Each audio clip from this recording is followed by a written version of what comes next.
ನಮ ಪ್ರಣವಶೋಭಿತಂ ನವಕಷಾಯ ಕಂಠಾಂಬರಂ ತ್ರಿದಂಡ ಪರಿಮಂಡಿತಂ ತ್ರಿವಿಧ ತತ್ವ ನಿರ್ವಾಹಕಂ ದಯಾಂಜಿತ ದೃಗಂಜಲಂ ದಲಿತವಾದಿ ವಾಗ್ವೈಭವಂ ಶಮಾದಿ ಗುಣಸಾಗರಂ ಶರಣಮೇಮಿ ರಾಮಾನುಜಂ ಕಾಷಾಯ ಶೋಭಿ ಕಮನೀಯ ಶಿಖಾನಿವೇಶಂ ದಂಡದ್ರಯೋಜ್ವಲಕರಂ ವಿಮಲೋಪವೀತಂ ಯುದ್ಧದ್ದಿನೇಶ ನಿಭಮುಲ್ಲಸದುರ್ಧ್ವಪುಂಡ್ರಂ ರೂಪಂ ತವಾಸ್ತು ಯತಿರಾಜದೃಶೋರ್ಮಮಾಗ್ರೇ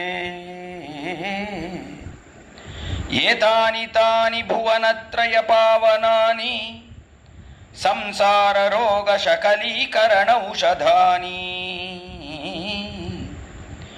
ಜಿಹ್ವಾತಲೆ ಮಮಲಿಕಾನಿ ಯಥಾ ಶಿಲಾಯಾಂ ರಾಮಾನುಜೇತಿ ಚತುರಾಣ್ಯಮೃತಾಕ್ಷರಾಣಿ ಪಟ್ಪಮೆನತ್ತಿಗಳ್ ಪೈಂಕಳಲುಂ ತನ್ ಪಲ್ಲವಮೇ ವಿರಲು ಪಾವನ ಮಾಹಿಯ ಪೈಂತು ವರಾಡೈ ಪದಿಂದ ಮರುಂಗಡಗುಂ முப்புரி நூலொடு முன்கையிலேந்திய முக்கோல் தன்னழகும் முன்னவர் தந்திடு மொழிகள் நிறைந்திடு முறுவல் நிலாவழகும் கற்பகமே விழி கருணை பொழிந்திடு கமல கண்ணழகும் காரிசுதன் கடல் சூடிய முடியும் கன நற்சிக முடியும் எப்பொழுதும் எதிராசன் வடிவழகென்னிதயத்துளதால் இல்லை எனக்கெதிர் இல்லை எனக்கெதிர் இல்லை எனக்கெதிரே ಶ್ರೀಮತ್ಯೈ ವಿಷ್ಣು ಚಿತ್ತಾರಿಯ ಮನೋನಂದನ ಹೇತವೇ ನಂದನಂದನ ಸುಂದರಿಯೈ ಗೋದಾಯೈ ನಿತ್ಯಮಂಗಳಂ ಶ್ರೀಮತೆ ರಮ್ಯಜಾಮಾತೃಮುನೀಂದ್ರಾಯ ಮಹಾತ್ಮನೆ ಶ್ರೀರಂಗವಾಸಿನೇ ಭೂಯಾತ್ ನಿತ್ಯಶ್ರೀ ನಿತ್ಯಮಂಗಳಂ.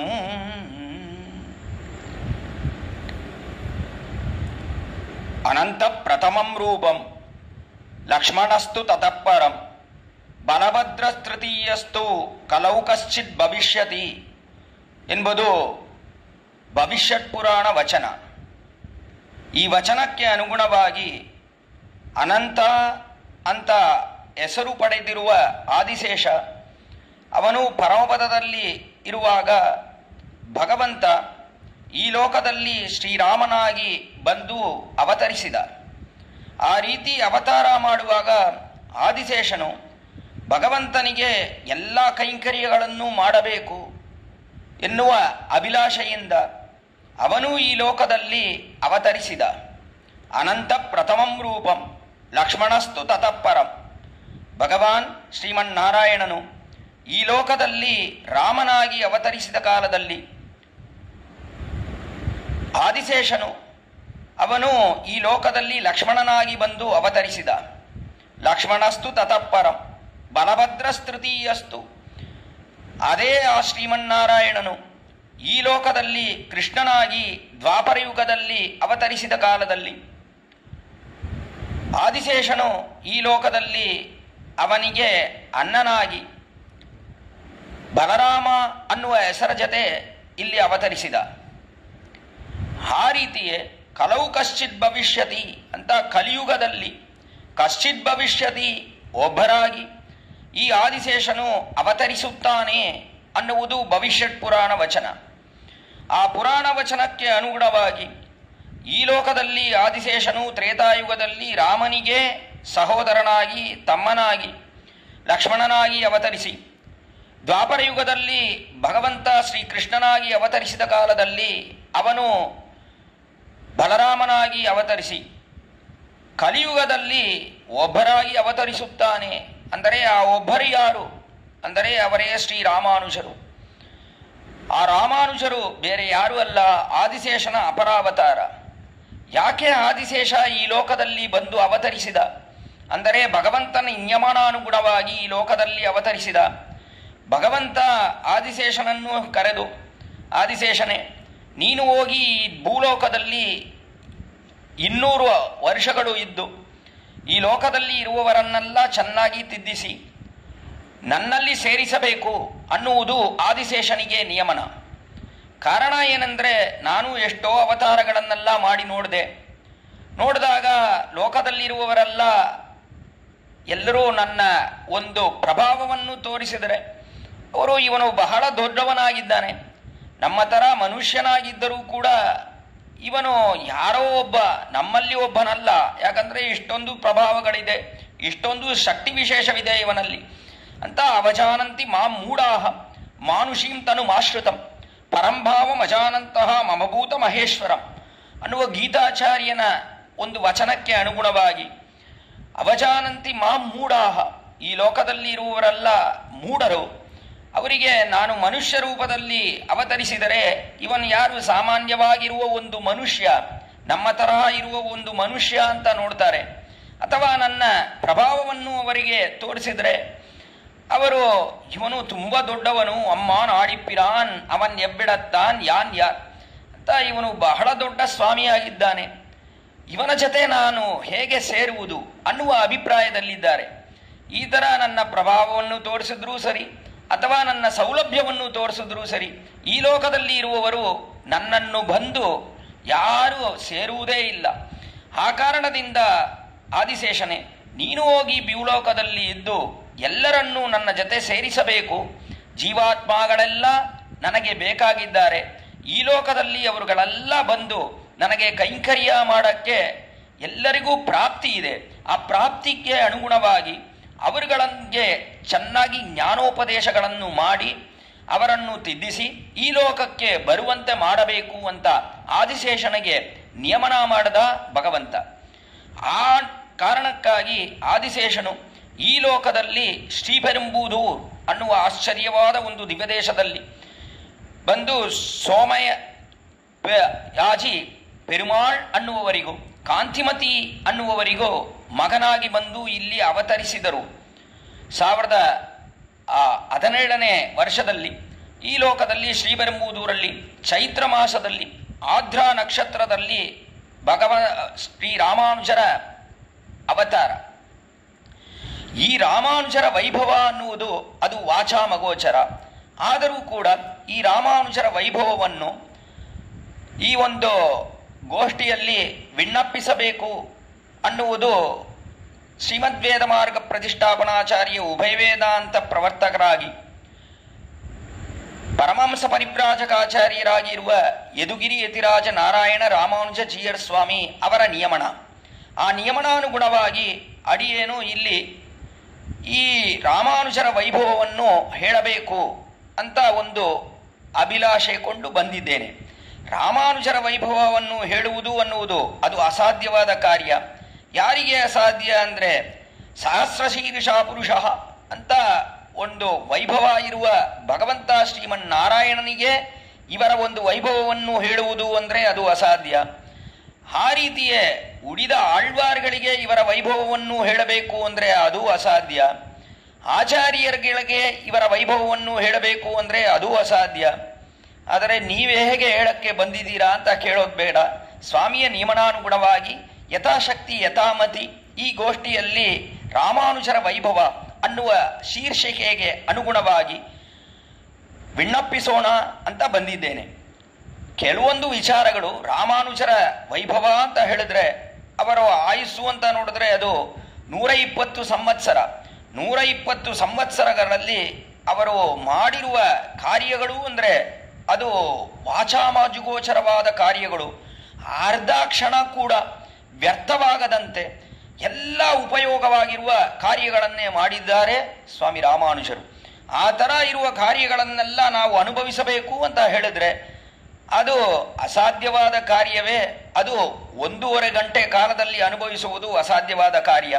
ಆದರೂ ಕೂಡ ಎಷ್ಟೆಲ್ಲ ಅವರ ವೈಭವವನ್ನು, ನಮಗೆ ಮುಖ್ಯವಾಗಿ ಬೇಕಾಗಿರುವ ಅವರ ವೈಭವಗಳು, ಆ ವೈಭವಗಳನ್ನೇ ಇಲ್ಲಿ ಹೇಳೋಣ ಅಂತ ಈ ಒಂದು ಉಪನ್ಯಾಸ ಮಾಲೆಯಲ್ಲಿ ಇವಾಗ ಪ್ರಾರಂಭಿಸುತ್ತೇನೆ.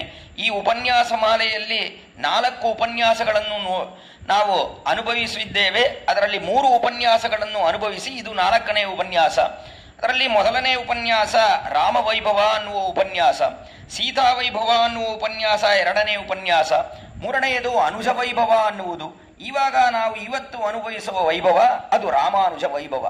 ಈ ರಾಮಾನುಜ ವೈಭವ ಅನ್ನುವ ಶೀರ್ಷಿಕೆಗೆ ಅನುಗುಣವಾಗಿ ರಾಮಾನುಜರ ಎಷ್ಟೋ ಗುಣಗಳು, ಆ ರೀತಿಯೇ ಅವರು ನಮಗಾಗಿ ಮಾಡಿರುವ ಎಷ್ಟೋ ಉಪಕಾರಗಳು, ಮಹೋಪಕಾರಗಳನ್ನು ಮಾಡಿದ್ದಾರೆ ನಮಗಾಗಿ ಆಚಾರ್ಯ ಸಾರ್ವಭೌಮರಾದ ಭಗವದ್ ರಾಮಾನುಜರು.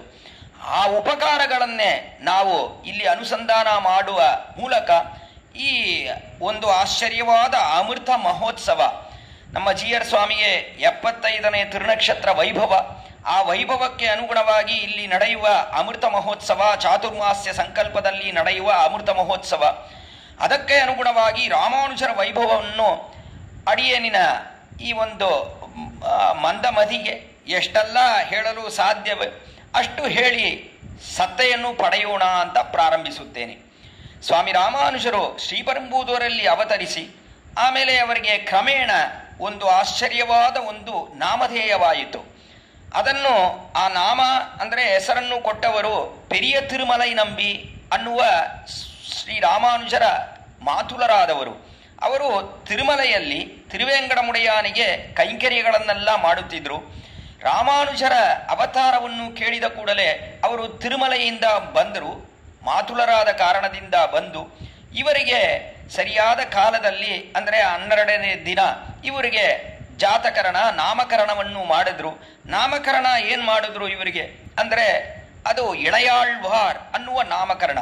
ಯಾಕೆ ಈ ಹೆಸರನ್ನು ಇಟ್ಟರು ಅಂದರೆ ಇವರನ್ನು ನೋಡಿದ್ರು, ಎಷ್ಟು ಸುಂದರವಾಗಿದ್ದಾರೆ ಇವರು, ಈ ಮಗು ಇದೆಯಲ್ಲ ಇದು ತುಂಬ ಸುಂದರವಾಗಿದೆ ಇದು ಅಂತ ಯೋಚನೆ ಮಾಡಿ ಇವರಿಗೆ ಏನು ವೈಭವವಿದೆ ಅಂದರೆ ಯಾವುದೋ ಒಂದು ಸೂಚನೆ ಇದೆ ಇವರ ಈ ಒಂದು ತಿರುಮೇನಿಯಲ್ಲಿ. ರಾಮಾನುಜರ ತಿರುಮೇನಿಯಲ್ಲಿ ಒಂದು ವೈಭವವಿದೆ.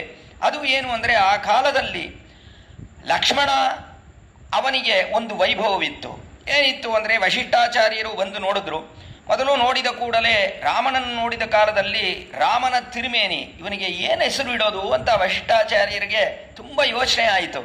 ಕಾರಣ ಇಷ್ಟು ಸುಂದರವಾಗಿದ್ದಾನಲ್ಲ, ಈ ಸೌಂದರ್ಯಕ್ಕೆ ಏನು ಹೆಸರನ್ನು ಇಡುವುದು ಅಂತ ಅವರಿಗೆ ಯೋಚನವಾಯಿತು.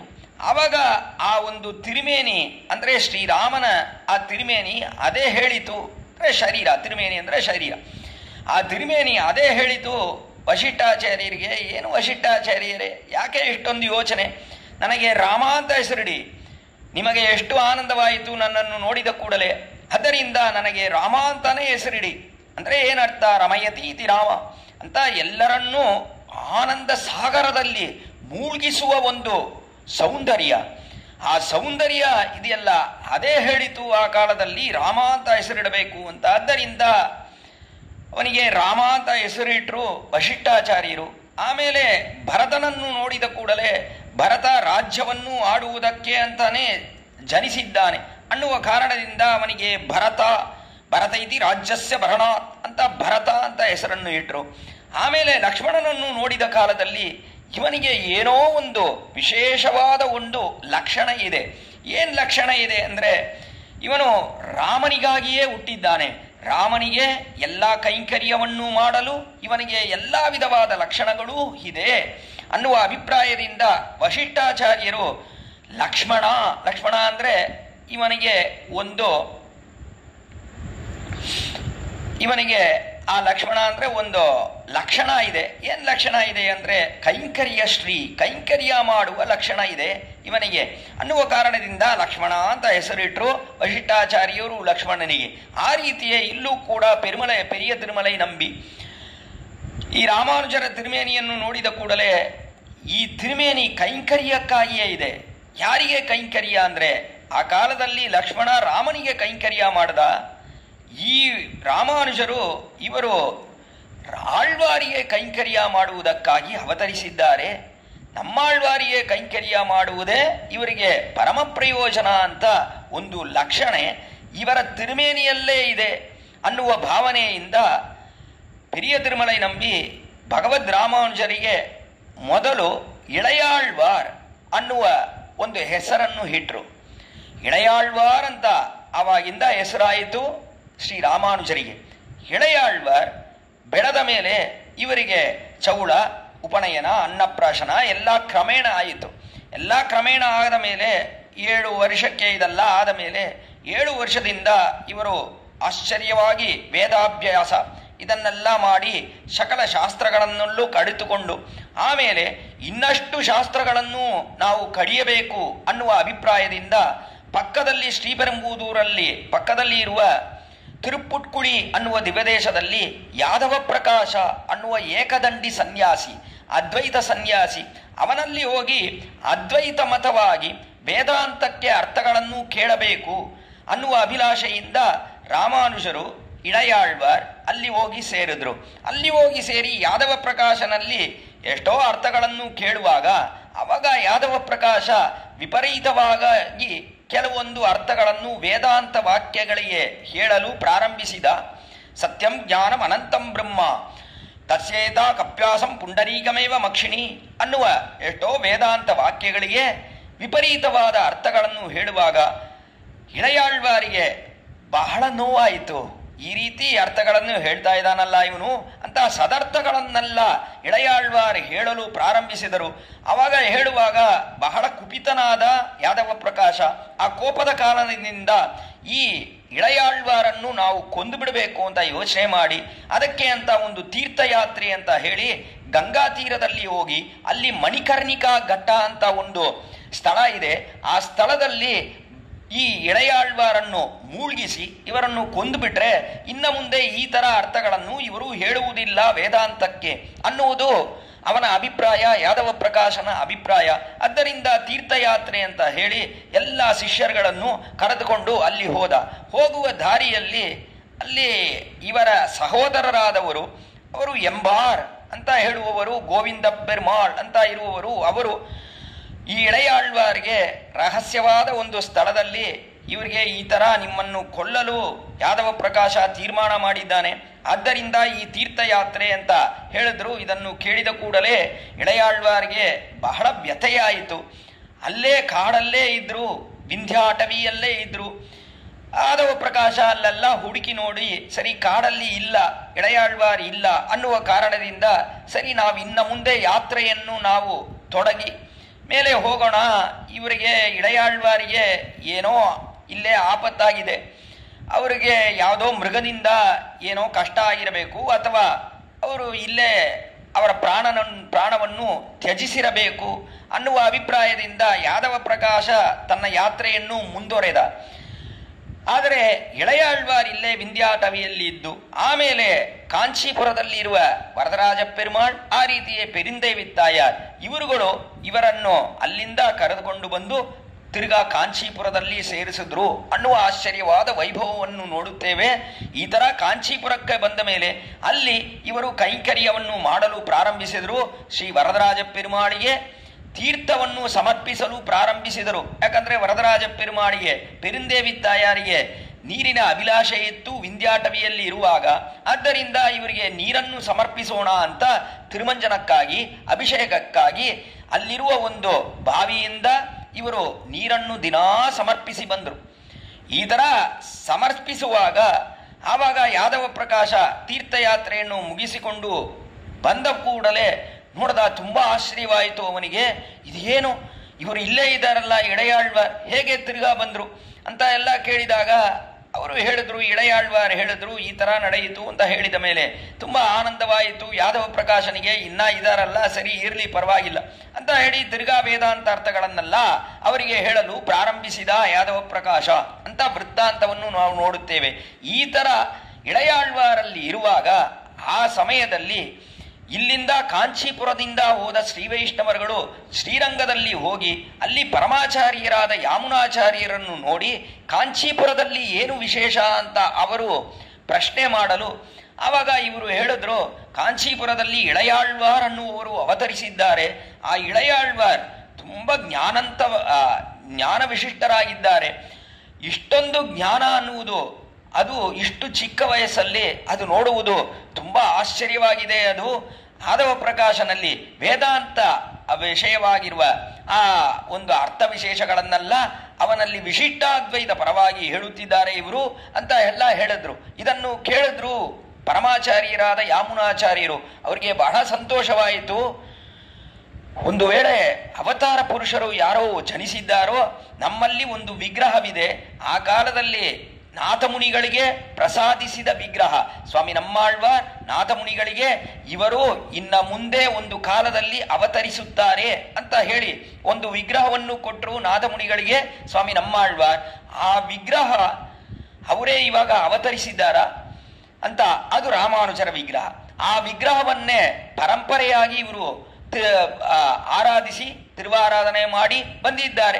ಆ ಕಾರಣದಿಂದ ಆಳವಂದಾರಲ್ಲಿ ಇರುವ ಆ ವಿಗ್ರಹವನ್ನು ನೋಡಿದ ಕೂಡಲೇ ಆಳವಂದಾರಿಗೆ ಒಂದು ವೇಳೆ ಈ ವಿಗ್ರಹದಲ್ಲಿ ಇರುವ ಮಹಾಪುರುಷರು ಅವತರಿಸಿದ್ದಾರ ಶ್ರೀಪೆರುಂಬೂದೂರಲ್ಲಿ ಅಂತ ಒಂದು ಅನುಮಾನ ಬಂದಿತು. ಅವರನ್ನು ಕೂಡಲೇ ನೋಡಬೇಕು ಅನ್ನುವ ಅಭಿಲಾಷೆಯಿಂದ ಆಳವಂದಾರ್ ಅಲ್ಲಿಂದ ಶ್ರೀರಂಗ ಮಧ್ಯೆಯಿಂದ ಕಾಂಚೀಪುರಕ್ಕೆ ಬಂದರು. ಕಾಂಚೀಪುರದಲ್ಲಿ ಬಂದು ಅಲ್ಲಿ ವರದರಾಜ ಪೆರುಮಾಳನ್ನೆಲ್ಲ ಚೆನ್ನಾಗಿ ನಮಸ್ಕರಿಸಿ, ಆಮೇಲೆ ಅಲ್ಲಿ ಒಂದು ಹುತ್ತಿದೆ, ಹಾವಿನ ಹುತ್ತು, ಕರಿಯ ಮಾಣಿಕ್ಕ ಪೆರುಮಾಳ್ ಸನ್ನದಿ ಅನ್ನುವ ಸನ್ನದಿಯ ಪರಿಸರದಲ್ಲಿ ಹಾವಿನ ಹುತ್ತು, ಆ ಹುತ್ತಿನ ಪಕ್ಕದಲ್ಲಿ ಅಲ್ಲಿ ತಮ್ಮ ಶಿಷ್ಯರಾದ ತಿರುಕಚ್ಚಿನಂಬಿಗಳ್ ಅವರ ಜೊತೆ ಇರುವಾಗ ಆವಾಗ ಯಾದವ ಪ್ರಕಾಶನ ಜೊತೆ ಇಳೆಯಾಳ್ವಾರ್ ಬರುತ್ತಿದ್ದಾರೆ. ಒಳಗಡೆ ಬರುವಾಗ ನೋಡಿದ್ರು ಆಳವಂದಾರ್, ಯಾರು ಈ ಗೋಷ್ಠಿಯಲ್ಲಿ ಇಳೆಯಾಳ್ವಾರ್ ಅಂತ ಕೇಳಿದ್ರು. ತಿರುಕಚ್ಚಿನಂಬಿಯಲ್ಲಿ ತಿರುಕಚ್ಚಿನಂಬಿ ಹೇಳಿದ್ರು, ಅಲ್ಲಿ ಬರ್ತಾ ಇದ್ದಾರಲ್ಲ, ಆಯತಾಶ್ಚ ಸುವೃತ್ತಾಶ್ಚ ಬಾಹವ ಪರಿಗೋಪಮಾಹ ಸರ್ವಭೂಷಣ ಭೂಷಾರ್ಗಾಹ ಕಿಮರ್ಥಂ ನ ವಿಭೂಷಿತಾಹ ಅಂತ ಹನುಮಾನ್ ಹೇಳಿದ್ನಲ್ಲ ಆ ಕಾಲದಲ್ಲಿ, ಆ ರೀತಿ ಬರ್ತಾ ಇದ್ದಾರಲ್ಲ. ರಾಮನನ್ನು ನೋಡಿದಾಗ ಹನುಮಾನ್ ಹೇಳಿದ ಶ್ಲೋಕ ಆ ತರ ಬರ್ತಾ ಇದ್ದಾರಲ್ಲ, ಆಶ್ಚರ್ಯವಾದ ತೋಳುಗಳೇನು, ಅದ್ಭುತವಾದ ಆ ಕಾಲುಗಳೇನು, ಆಮೇಲೆ ಆಶ್ಚರ್ಯವಾದ ಮುಖವೇನು, ತಾವರೆಯಾಗಿರುವ ಅದ್ಭುತವಾದ ಮುಖ, ಅದರಲ್ಲಿ 2 ತಾವರೆಗಳಾಗಿ ಇರುವ ವಿಶಾಲವಾದ ಕಣ್ಣುಗಳು, ಆಮೇಲೆ ಊರ್ಧ್ವಪುಂಡ್ರ ಅದ್ಭುತವಾಗಿ ಇರುವ ಊರ್ಧ್ವಪುಂಡ್ರ, ಕಾಷಾಯ ಶೋಭಿ ಕಮನೀಯ ಶಿಖಾನಿವೇಶಂ ದಂಡದ್ರಯೋಜ್ವಲಕರಂ ವಿಮಲೋಪವೀತಂ ಯುದ್ಧದ್ದಿನೇಶ ನಿಭಮುಲ್ಲ ಸದೂರ್ಧ್ವಪುಂಡ್ರಂ ಅಂತ ಉದಯ ಸೂರ್ಯ ಇದಾನಲ್ಲ ಆ ತರ ಇರುವ ಆಶ್ಚರ್ಯವಾದ ಒಂದು ಊರ್ಧ್ವಪುಂಡ್ರ ಚೆನ್ನಾಗಿ ಪ್ರಕಾಶಿಸುತ್ತಿದೆ. ಆ ಪ್ರಕಾಶದ ಜೊತೆ ಬರುತ್ತಿದ್ದಾರೆ ಇಳೆಯಾಳ್ವಾರ್. ಅವರನ್ನು ನೋಡಿದ ಕೂಡಲೇ ಆಳವಂದಾರ್ ಯಾಮುನಾಚಾರ್ಯರು, ಆಹಾ ಎಷ್ಟು ವಿಶೇಷವಾದ ವ್ಯಕ್ತಿ, ಎಷ್ಟು ಸುಂದರವಾಗಿದ್ದಾರೆ ಇವರು, ಇವರನ್ನು ಹೋಗಿ ನಾವು ಇವಾಗ ಭೇಟಿ ಮಾಡಿ ಅವರಿಗೆ ಸದುಪದೇಶಗಳನ್ನು ಹೇಳುವುದು ಅದು ಸರಿಯಲ್ಲ. ಕಾರಣ ಇವರು ಇವಾಗ ಯಾದವ ಪ್ರಕಾಶನ ಜೊತೆ ಇದ್ದಾರೆ, ಇನ್ನೊಂದು ಸಾರಿ ನಾವು ಇವರಿಗಾಗಿ ಬಂದು ಇವರನ್ನು ನೋಡಿ ಇವರಿಗೆ ಸದುಪದೇಶಗಳನ್ನು ಹೇಳಬೇಕು. ಅದಕ್ಕೆ ಭಗವಂತ ವರದನು ಕೃಪೆ ಮಾಡಬೇಕು ಅಂತ ವರದನಲ್ಲಿ ಶರಣಾಗತಿ ಮಾಡಿದ್ರು.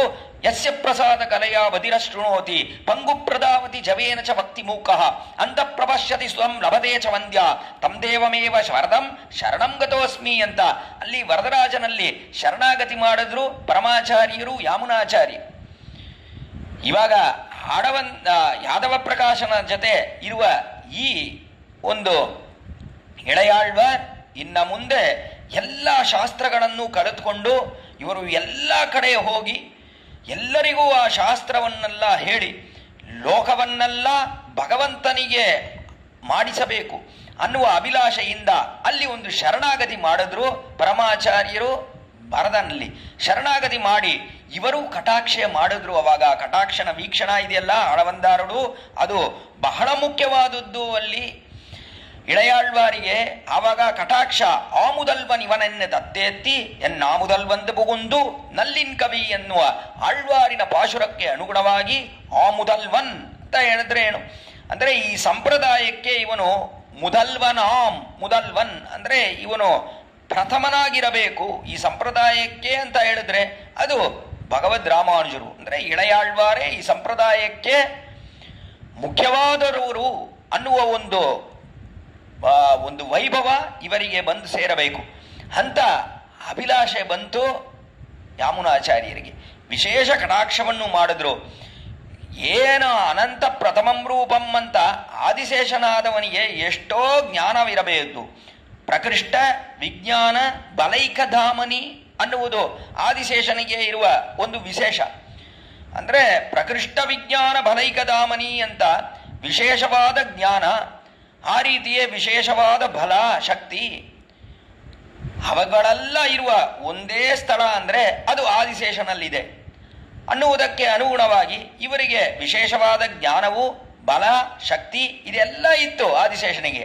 ಆದರೂ ಕೂಡ ಯಾವುದು ಮುಖ್ಯ ಅಂದರೆ ಆಚಾರ್ಯನ ಕೃಪಾಕಟಾಕ್ಷ ಬಹಳ ಮುಖ್ಯ. ಎಷ್ಟೋ ಜ್ಞಾನವಾನಾಗಿರಬಹುದು, ಎಷ್ಟೋ ಅವನಿಗೆ ಶಕ್ತಿ ಇರಬಹುದು, ಎಲ್ಲ ಇರಬಹುದು, ಆದರೂ ಕೂಡ ಆಚಾರ್ಯ ಸಂಬಂಧ ಇಲ್ಲದಿದ್ರೆ ಆ ವ್ಯಕ್ತಿಗೆ ಪ್ರಯೋಜನವೇ ಇಲ್ಲ ಅನ್ನುವುದನ್ನೇ ಈ ಚರಿತ್ರದಿಂದ ನಾವು ನೋಡುತ್ತೇವೆ. ಆಚಾರ್ಯ ಕೃಪಾಕಟಾಕ್ಷಕ್ಕೆ ಅಷ್ಟೊಂದು ವೈಭವ ಇದೆ. ಏನೆಲ್ಲ ವೈಭವ ಅದನ್ನೆಲ್ಲ ಮೇಲೆ ನಾವು ಅನುಭವಿಸೋಣ. ರಾಮಾನುಜರ ವೈಭವ ಅಂದರೆ ಆ ವೈಭವಕ್ಕೆ ಕಾರಣವೇನು ಅಂದರೆ ಮೊದಲನೆಯ ಕಾರಣ ಇಲ್ಲಿ ಆಚಾರ್ಯನ ಕೃಪಾಕಟಾಕ್ಷ. ಪರಮಾಚಾರ್ಯರು ಯಾಮುನಾಚಾರ್ಯರ ಕೃಪಾಕಟಾಕ್ಷದ ಕಾರಣದಿಂದಲೇ ರಾಮಾನುಜರಿಗೆ ಮೇಲೆ ಅಷ್ಟೆಲ್ಲ ವೈಭವಗಳೆಲ್ಲ ಬಂದು ಸೇರಿತು ಅಂತ ನೋಡುತ್ತೇವೆ ನಾವು. ಅದಕ್ಕೂ ಮೇಲಾಗಿ ವರದನ ಒಂದು ಕೃಪಾಕಟಾಕ್ಷ, ಭಗವಂತನ ಕೃಪಾಕಟಾಕ್ಷ ಅದೂ ಕಾರಣ ಅಂತ ಕೊಳ್ಬೋದು. ಆದರೂ ಕೂಡ ಆಚಾರ್ಯ ಕೃಪಾಕಟಾಕ್ಷಕ್ಕೆ ಸಮವಾಗಿ ಯಾವ ಕೃಪಾಕಟಾಕ್ಷವೂ ಇಲ್ಲ ಅನ್ನುವುದೇ ಸಂಪ್ರದಾಯ. ಅದಕ್ಕನುಗುಣವಾಗಿ ಇಲ್ಲಿ ಯಾಮುನಾಚಾರ್ಯರು ಅದ್ಭುತವಾಗಿ ಕಟಾಕ್ಷ ವೀಕ್ಷಣವನ್ನು ಮಾಡಿದ ಮೇಲೆ ಇಲ್ಲಿ ಇಳೆಯಾಳ್ವಾರ್ ಯಾದವ ಪ್ರಕಾಶನ ಜೊತೆ ಅವನಲ್ಲಿ ಎಷ್ಟೋ ಈ ಒಂದು ವಿಶೇಷವಾದ ಅರ್ಥಗಳನ್ನೆಲ್ಲ ಕೇಳ್ತಾ ಇದ್ರು. ಆವಾಗ ಯಾಮುನಾಚಾರ್ಯರು ತಿರ್ಗಾ ಕಾಂಚೀಪುರದಿಂದ ಶ್ರೀರಂಗಕ್ಕೆ ಹೋಗಿ ಅಲ್ಲಿ ನಿತ್ಯವಾಸ ಮಾಡುತ್ತಿರುವಾಗ ಅವರಿಗೆ ಅಂತಿಮ ಕಾಲ ಬಂದಿತು. ಅಂತಿಮ ಕಾಲ ಬಂದ ಕೂಡಲೇ ಆಳವಂದಾರಿಗೆ ತುಂಬ ದುಃಖವಾಯಿತು. ಅಯ್ಯೋ, ಈ ರಾಮಾನುಜರು ಬಂದು ನಮ್ಮ ಜೊತೆ ಸೇರ್ಲಿಲ್ಲವೇ, ಈ ಇಳೆಯಾಳ್ವಾರ್ ಬಂದು ನಮ್ಮ ಜೊತೆ ಸೇರ್ಲಿಲ್ಲವೇ ಅಂತ ಅವರಿಗೆ ತುಂಬ ದುಃಖವಾಯಿತು. ಆ ಕಾಲದಲ್ಲಿ ಇಳೆಯಾಳ್ವಾರಿಗೂ ಏನೋ ಒಂದು ಮನಸ್ತಾಪ ಗೃಹಸ್ಥಾಶ್ರಮದಲ್ಲಿ. ಆ ಕಾರಣದಿಂದ ಅವರು ಸನ್ಯಾಸಾಶ್ರಮವನ್ನು ಸ್ವೀಕರಿಸಿದರು. ಆವಾಗ ಭರತನು ಇವರಿಗೆ ರಾಮಾನುಜ ಮುನಿ ಅನ್ನುವ ಒಂದು ಹೆಸರನ್ನು ಕೊಟ್ಟ. ರಾಮಾನುಜ ಮುನಿ ಕಾಂಚೀಪುರದಲ್ಲಿರುವಾಗ ಇಲ್ಲಿ ಆಳವಂದಾರ್ ಅವರನ್ನು ನೋಡಬೇಕು ಅನ್ನುವ ಅಭಿಲಾಷೆಯಿಂದ ಪೆರಿಯ ನಂಬಿಗಳು ಅವರು ಬಂದಿದ್ದಾರೆ ಕಾಂಚೀಪುರಕ್ಕೆ. ಸ್ವಾಮಿ ರಾಮನಾಚಾರ್ಯರ ಅಂತಿಮ ದಶೆ, ಆ ಅಂತಿಮ ಕಾಲದಲ್ಲಿ ಅವರು ಸ್ತೋತ್ರ ರತ್ನವನ್ನು ಹೇಳಿ ಪೆರಿಯ ನಂಬಿಗಳ ಹತ್ರ ಹೋಗಿ ರಾಮಾನುಜರನ್ನು ನೀವು ಕರ್ಕೊಂಡು ಬನ್ನಿ ಅಂತ ಹೇಳಿದ್ರು. ಅದಕ್ಕನುಗುಣವಾಗಿ ಪೆರಿಯ ನಂಬಿಯು ಶ್ರೀರಂಗದಿಂದ ಕಾಂಚೀಪುರಕ್ಕೆ ಬಂದರು. ಕಾಂಚೀಪುರಕ್ಕೆ ಬಂದು ಒಂದು ಶ್ಲೋಕ, ಅದರಲ್ಲಿ ಸ್ತೋತ್ರರತ್ನದಲ್ಲಿ ಇರುವ ಒಂದು ಶ್ಲೋಕವನ್ನು ರಾಮಾನುಜರಿಗೆ ಹೇಳುವಾಗ ರಾಮಾನುಜರು ಅದನ್ನು ಕೇಳಿ ಕೂಡಲೇ ನಾವು ಯಾಮುನಾಚಾರ್ಯರನ್ನು ನೋಡಬೇಕು ಅಂತ ತುಂಬ ಆಸೆ ಆಗಿದೆ ಅಂತ ಹೇಳಿ ಅಲ್ಲಿಂದ ಕಾಂಚೀಪುರದಿಂದ ಶ್ರೀರಂಗಕ್ಕೆ ಬಂದು ಸೇರಿದ್ರು. ಇಬ್ಬರು ಬರುವಾಗ ಅಲ್ಲಿ ಕಾವೇರಿ ಓಡ್ತಾ ಇದೆಯಲ್ಲ, ಆ ಕಾವೇರಿ ಕರೆಯಲ್ಲಿ ನೋಡಿದ್ರೆ ದೊಡ್ಡ ಗುಂಪಾಗಿದೆ. ಅಲ್ಲಿ ಏನಾಯಿತು ಅಂತ ವಿಚಾರಿಸಿದಾಗ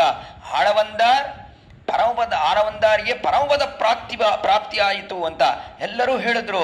ಹೇಳಿದ ಕೂಡಲೇ ಬಹಳ ದುಃಖವಾಯಿತು ರಾಮಾನುಜರಿಗೆ. ಅಯ್ಯೋ, ಆಳವಂದಾರಿಗೆ ಪರಮಪದ ಪ್ರಾಪ್ತಿ ಆಯಿತಲ್ಲ, ನಾವು ಅವರನ್ನು ಜೀವಂತವಾಗಿರುವಾಗ ನೋಡ್ಲಿಲ್ವೇ, ಏನ್ ಪ್ರಯೋಜನ, ನಾವು ಹುಟ್ಟಿರೋದಕ್ಕೆ ಏನ್ ಪ್ರಯೋಜನ, ಏನ್ ಅರ್ಥ, ಎಷ್ಟು ಮಹಾನಾಗಿದ್ದಾರೆ ಪರಮಾಚಾರ್ಯರಾದ ಯಾಮುನಾಚಾರ್ಯರು, ಅವರನ್ನು ನಾವು ನೋಡ್ಲಿಲ್ಲೇ ಅಂತ ತುಂಬ ದುಃಖವಾಯಿತು.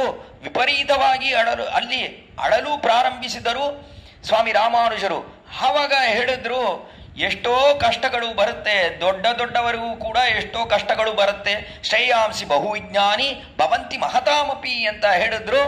ಆ ಕಾಲದಲ್ಲಿ ಪೆರಿಯ ನಂಬಿಗಳು ಇವರಿಗೆ ರಾಮಾನುಜರಿಗೆ ಹೇಳಿದ ಮೇಲೆ ಇಬ್ಬರೂ ಹೋಗಿ ಆ ಚರಮ ತಿರುಮೇನಿ, ಇನ್ನ ಒಂದು ತಿರುಮೇನಿ ಇಲ್ಲ ಆ ಒಂದು ಆತ್ಮಾವಿಗೆ, ಆ ಥರ ಇರುವ ಕೊನೆಯ ತಿರುಮೇನಿ, ಚರ್ಮ ತಿರುಮೇನಿ ಅಂದರೆ ಕೊನೆಯ ತಿರುಮೇನಿ, ಆಳವಂದಾರಿನ ಚರ್ಮ ತಿರುಮೇನಿಯನ್ನು ನೋಡಿದ್ರು. ನೋಡಿ ತುಂಬ ದುಃಖವಾಯಿತು ರಾಮಾನುಜರಿಗೆ. ಅಯ್ಯೋ, ಈ ತಿರುಮೇನಿ ಎಷ್ಟು ಸುಂದರವಾಗಿದೆ, ಈ ಒಂದು ಆಳವಂದಾರ ಜೊತೆ ನಾವು ಮಾತಾಡ್ಲಿಲ್ವಲ್ಲ, ಇವರ ಒಂದು ಆಶ್ಚರ್ಯವಾದ ಕೈಂಕರ್ಯಗಳನ್ನೆಲ್ಲ ನಾವು ಪಕ್ಕದಲ್ಲಿ ಇದ್ದು ಅನುಭವಿಸಲ್ಲವಲ್ಲ ಅಂತ ತುಂಬ ದುಃಖ ರಾಮಾನುಜರಿಗೆ.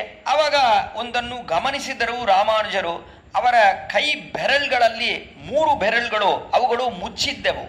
ಆವಾಗ ಯಾಕೆ ಮುಚ್ಚಿದೆ ಇದು ಈ 3 ಬೆರಳುಗಳು ಅಂತ ಅಲ್ಲಿ ಪಕ್ಕದಲ್ಲಿ ವಿಚಾರಿಸಿದಾಗ ಅವರಿಗೆ 3 ಆಸೆ ಇತ್ತು ಆಳವಂದಾರಿಗೆ ಪರಮಾಚಾರ್ಯರಿಗೆ. ಒಂದು ಆಸೆ, ಪರಾಶರ ಮಹರ್ಷಿ ಎಷ್ಟೋ ಸಂಪ್ರದಾಯಕ್ಕಾಗಿ ಎಷ್ಟೋ ಮಾಡಿದ್ದಾರೆ. ಅಂದರೆ ಶ್ರೀ ವಿಷ್ಣು ಪುರಾಣ ಅನ್ನುವ ಅತ್ಯಾಶ್ಚರ್ಯವಾದ ಒಂದು ಪುರಾಣ ರತ್ನವನ್ನೇ ಸಂಪ್ರದಾಯಕ್ಕಾಗಿ ಕೊಟ್ಟಿದ್ದಾರೆ. ಆ ರೀತಿಯೇ ವೇದವ್ಯಾಸರು ಅವರು ಆಶ್ಚರ್ಯವಾಗಿ ಮಹಾಭಾರತವನ್ನು ರಚಿಸಿದ್ದಾರೆ. ಹರಿವಂಶ, ಬ್ರಹ್ಮಸೂತ್ರಗಳು ಇವುಗಳನ್ನೆಲ್ಲ ಮಾಡಿರುವ ಕಾರಣದಿಂದ ಅವರುಗಳಿಗೆ ಕೃತಜ್ಞತಾಂಶವಾಗಿ ಅವರ ಹೆಸರನ್ನು ಯಾರಾದರೂ ಇಬ್ಬರು ಮಕ್ಕಳಿಗೆ ಇಡಬೇಕು ಅನ್ನುವ ಅಭಿಲಾಷೆ ಇತ್ತು ಸ್ವಾಮಿ ಆಳವಂದಾರಿಗೆ. ಅದು ಮೊದಲನೇ ಆಸೆ. ಎರಡನೇ ಆಸೆ ಏನಿತ್ತು ಆಳವಂದಾರಿಗೆ ಅಂದರೆ ಸ್ವಾಮಿ ನಮ್ಮಾಳ್ವಾರಿನ ಕೃತಿ, ಆ ಕೃತಿಗೆ ಒಂದು ವ್ಯಾಖ್ಯಾನ ಮಾಡಬೇಕು, ವಿಶೇಷವಾದ ವ್ಯಾಖ್ಯಾನ ಮಾಡಬೇಕು ಅನ್ನುವ ಒಂದು ಆಸೆ. ಆದ್ದರಿಂದ ನಮ್ಮಾಳ್ವಾರಿಗೆ ನಾವು ನಮ್ಮ ಕೃತಜ್ಞತೆಯನ್ನು ಸಮರ್ಪಿಸಬೇಕು ಅನ್ನುವುದು ಆಳವಂದಾರಿಗೆ ಎರಡನೇ ಆಸೆ. ಮೂರನೇ ಆಸೆ ಆಳವಂದಾರಿಗೆ ಬೋಧಾಯನರನ್ನುವ ಮಹರ್ಷಿ ಮುಂಚೆಯೇ ಒಂದು ಗ್ರಂಥವನ್ನು ಬರೆದಿದ್ದಾರೆ. ಅಂದರೆ ವಿಶಿಷ್ಟಾದ್ವೈತ ಪರವಾಗಿ ವ್ಯಾಖ್ಯಾನವನ್ನು ಮಾಡಿದ್ದಾರೆ ಬ್ರಹ್ಮಸೂತ್ರಕ್ಕೆ. ವ್ಯಾಸರು, ವೇದವ್ಯಾಸ ಭಗವಾನ್ ಅವರು ಬ್ರಹ್ಮಸೂತ್ರಗಳು ಅಂತ ವೇದಾಂತಕ್ಕೆ ಉತ್ತರ ಭಾಗಕ್ಕೆ ಇರುವ ಅರ್ಥಗಳು, ಅಂದರೆ ವೇದಾಂತ ಭಾಗದಲ್ಲಿ ಇರುವ ಅರ್ಥಗಳು, ಅದನ್ನೆಲ್ಲ ಸೂತ್ರ ರೂಪವಾಗಿ ಬ್ರಹ್ಮಸೂತ್ರಗಳು ಅಂತ ಮಾಡಿದ್ದಾರೆ. ಆ ಬ್ರಹ್ಮಸೂತ್ರಗಳಿಗೆ ವಿಶಿಷ್ಟಾದ್ವೈತ ಪರವಾಗಿ ಬೋಧಾಯನರನ್ನುವರು ಆ ಮಹರ್ಷಿ ಒಂದು ವ್ಯಾಖ್ಯಾನ ಮಾಡಿದ್ದಾರೆ. ಆ ವ್ಯಾಖ್ಯಾನವನ್ನು ನೋಡಿ ನಾವು ಆ ರೀತಿಯೇ ಇನ್ನ ಒಂದು ಮಾಡಬೇಕು, ಅದು ಬಹಳ ದೊಡ್ಡದಾಗಿದೆ ಆ ವ್ಯಾಖ್ಯಾನ ಅಂತ ಆಳವಂದಾರಿಗೆ ಗೊತ್ತು. ಆ ಆಖ್ಯಾನವನ್ನು ನಾವು ನೋಡಿ ಆಮೇಲೆ ಅದರಲ್ಲಿ ಇರುವ ವಿಶೇಷಾರ್ಥಗಳನ್ನೆಲ್ಲ ಚಿಕ್ಕದಾಗಿರುವ ಒಂದು ವ್ಯಾಖ್ಯಾನವಾಗಿ ಮಾಡಬೇಕು ಅಂತ ಒಂದು ಆಸೆ ಆಳವಂದಾರಿಗೆ ಇತ್ತು ಅಂತ ಅಲ್ಲಿರುವ ಶಿಷ್ಯರುಗಳೆಲ್ಲ ಹೇಳಿದ್ರು. ಇದನ್ನು ಕೇಳಿದ ಕೂಡಲೇ ರಾಮಾನುಜರು ಅಲ್ಲೇ ಪ್ರತಿಜ್ಞೆ ಮಾಡಿದ್ರು, ನನಗೆ ಆಯಸ್ಸು ಚೆನ್ನಾಗಿ ಇದ್ದು, ಆಮೇಲೆ ಆಚಾರ್ಯ ಕೃಪಾ ಕಟಾಕ್ಷವೂ ಇದ್ದು, ಭಗವಂತನ ಕಟಾಕ್ಷವೂ ಇದ್ರೆ ಈ ಮೂರನ್ನು ನಾನು ಖಂಡಿತ ಮಾಡುತ್ತೇನೆ. ಅಂದರೆ ಪರಾಶರ, ವೇದವ್ಯಾಸರ ಹೆಸರನ್ನು ಎರಡು ಮಕ್ಕಳಿಗೆ ಇಡುತ್ತೇನೆ. ಆ ರೀತಿಯೇ ಆಳ್ವಾರಿಗೆ ಕೃತಜ್ಞತಾಂಶವಾಗಿ ಅವರ ಗ್ರಂಥಕ್ಕೆ ವ್ಯಾಖ್ಯಾನ ಮಾಡುತ್ತೇನೆ. ಅದೇ ರೀತಿ ವ್ಯಾಸರಿನ ಬ್ರಹ್ಮಸೂತ್ರಕ್ಕೆ ಬೋಧಾಯನ ವೃತ್ತಿ ಗ್ರಂಥಕ್ಕೆ ಅನುಸರಣೆಯಾಗಿ ಒಂದು ವ್ಯಾಖ್ಯಾನವನ್ನು ಬರೆಯುತ್ತೇನೆ ಅಂತ ಹೇಳಿದ್ರು ಆ ಕಾಲದಲ್ಲಿ ರಾಮಾನುಜರು. ಇದನ್ನು ಅಲ್ಲಿದ್ದವರೆಲ್ಲ ನೋಡ್ತಾ ಇದ್ರು. ನೋಡುವಾಗಲೇ ಆಳವಂದಾರಿನ ಚರಮ ತಿರುಮೇನಿಯಲ್ಲಿ ಇರುವ ಆ ಮೂರು ಬೆರಳುಗಳು ಚೆನ್ನಾಗಿ ತೆರೆದು ಪೂರ್ಣವಾಗಾಯಿತು ಕೈ ಅಂತ ನೋಡ್ತೀವಿ ಅಲ್ಲಿ. ಆ ರೀತಿ ಆದ ಮೇಲೆ ರಾಮಾನುಜರಿಗೆ ಬಹಳ ಆನಂದವಾಯಿತು. ಅದನ್ನು ನೋಡಿದ ಕೂಡಲೇ ಸರಿ, ಆಳವಂದಾರಿನ ಪರಿಪೂರ್ಣ ಅನುಗ್ರಹ ನಮ್ಮಲ್ಲಿದೆ, ಖಂಡಿತ ಇದನ್ನು ನೆರವೇರಿಸಬೇಕು ಅನ್ನುವ ಅಭಿಲಾಷೆ ಇತ್ತು ರಾಮಾನುಜರಿಗೆ. ಆದರೂ ತುಂಬ ದುಃಖ.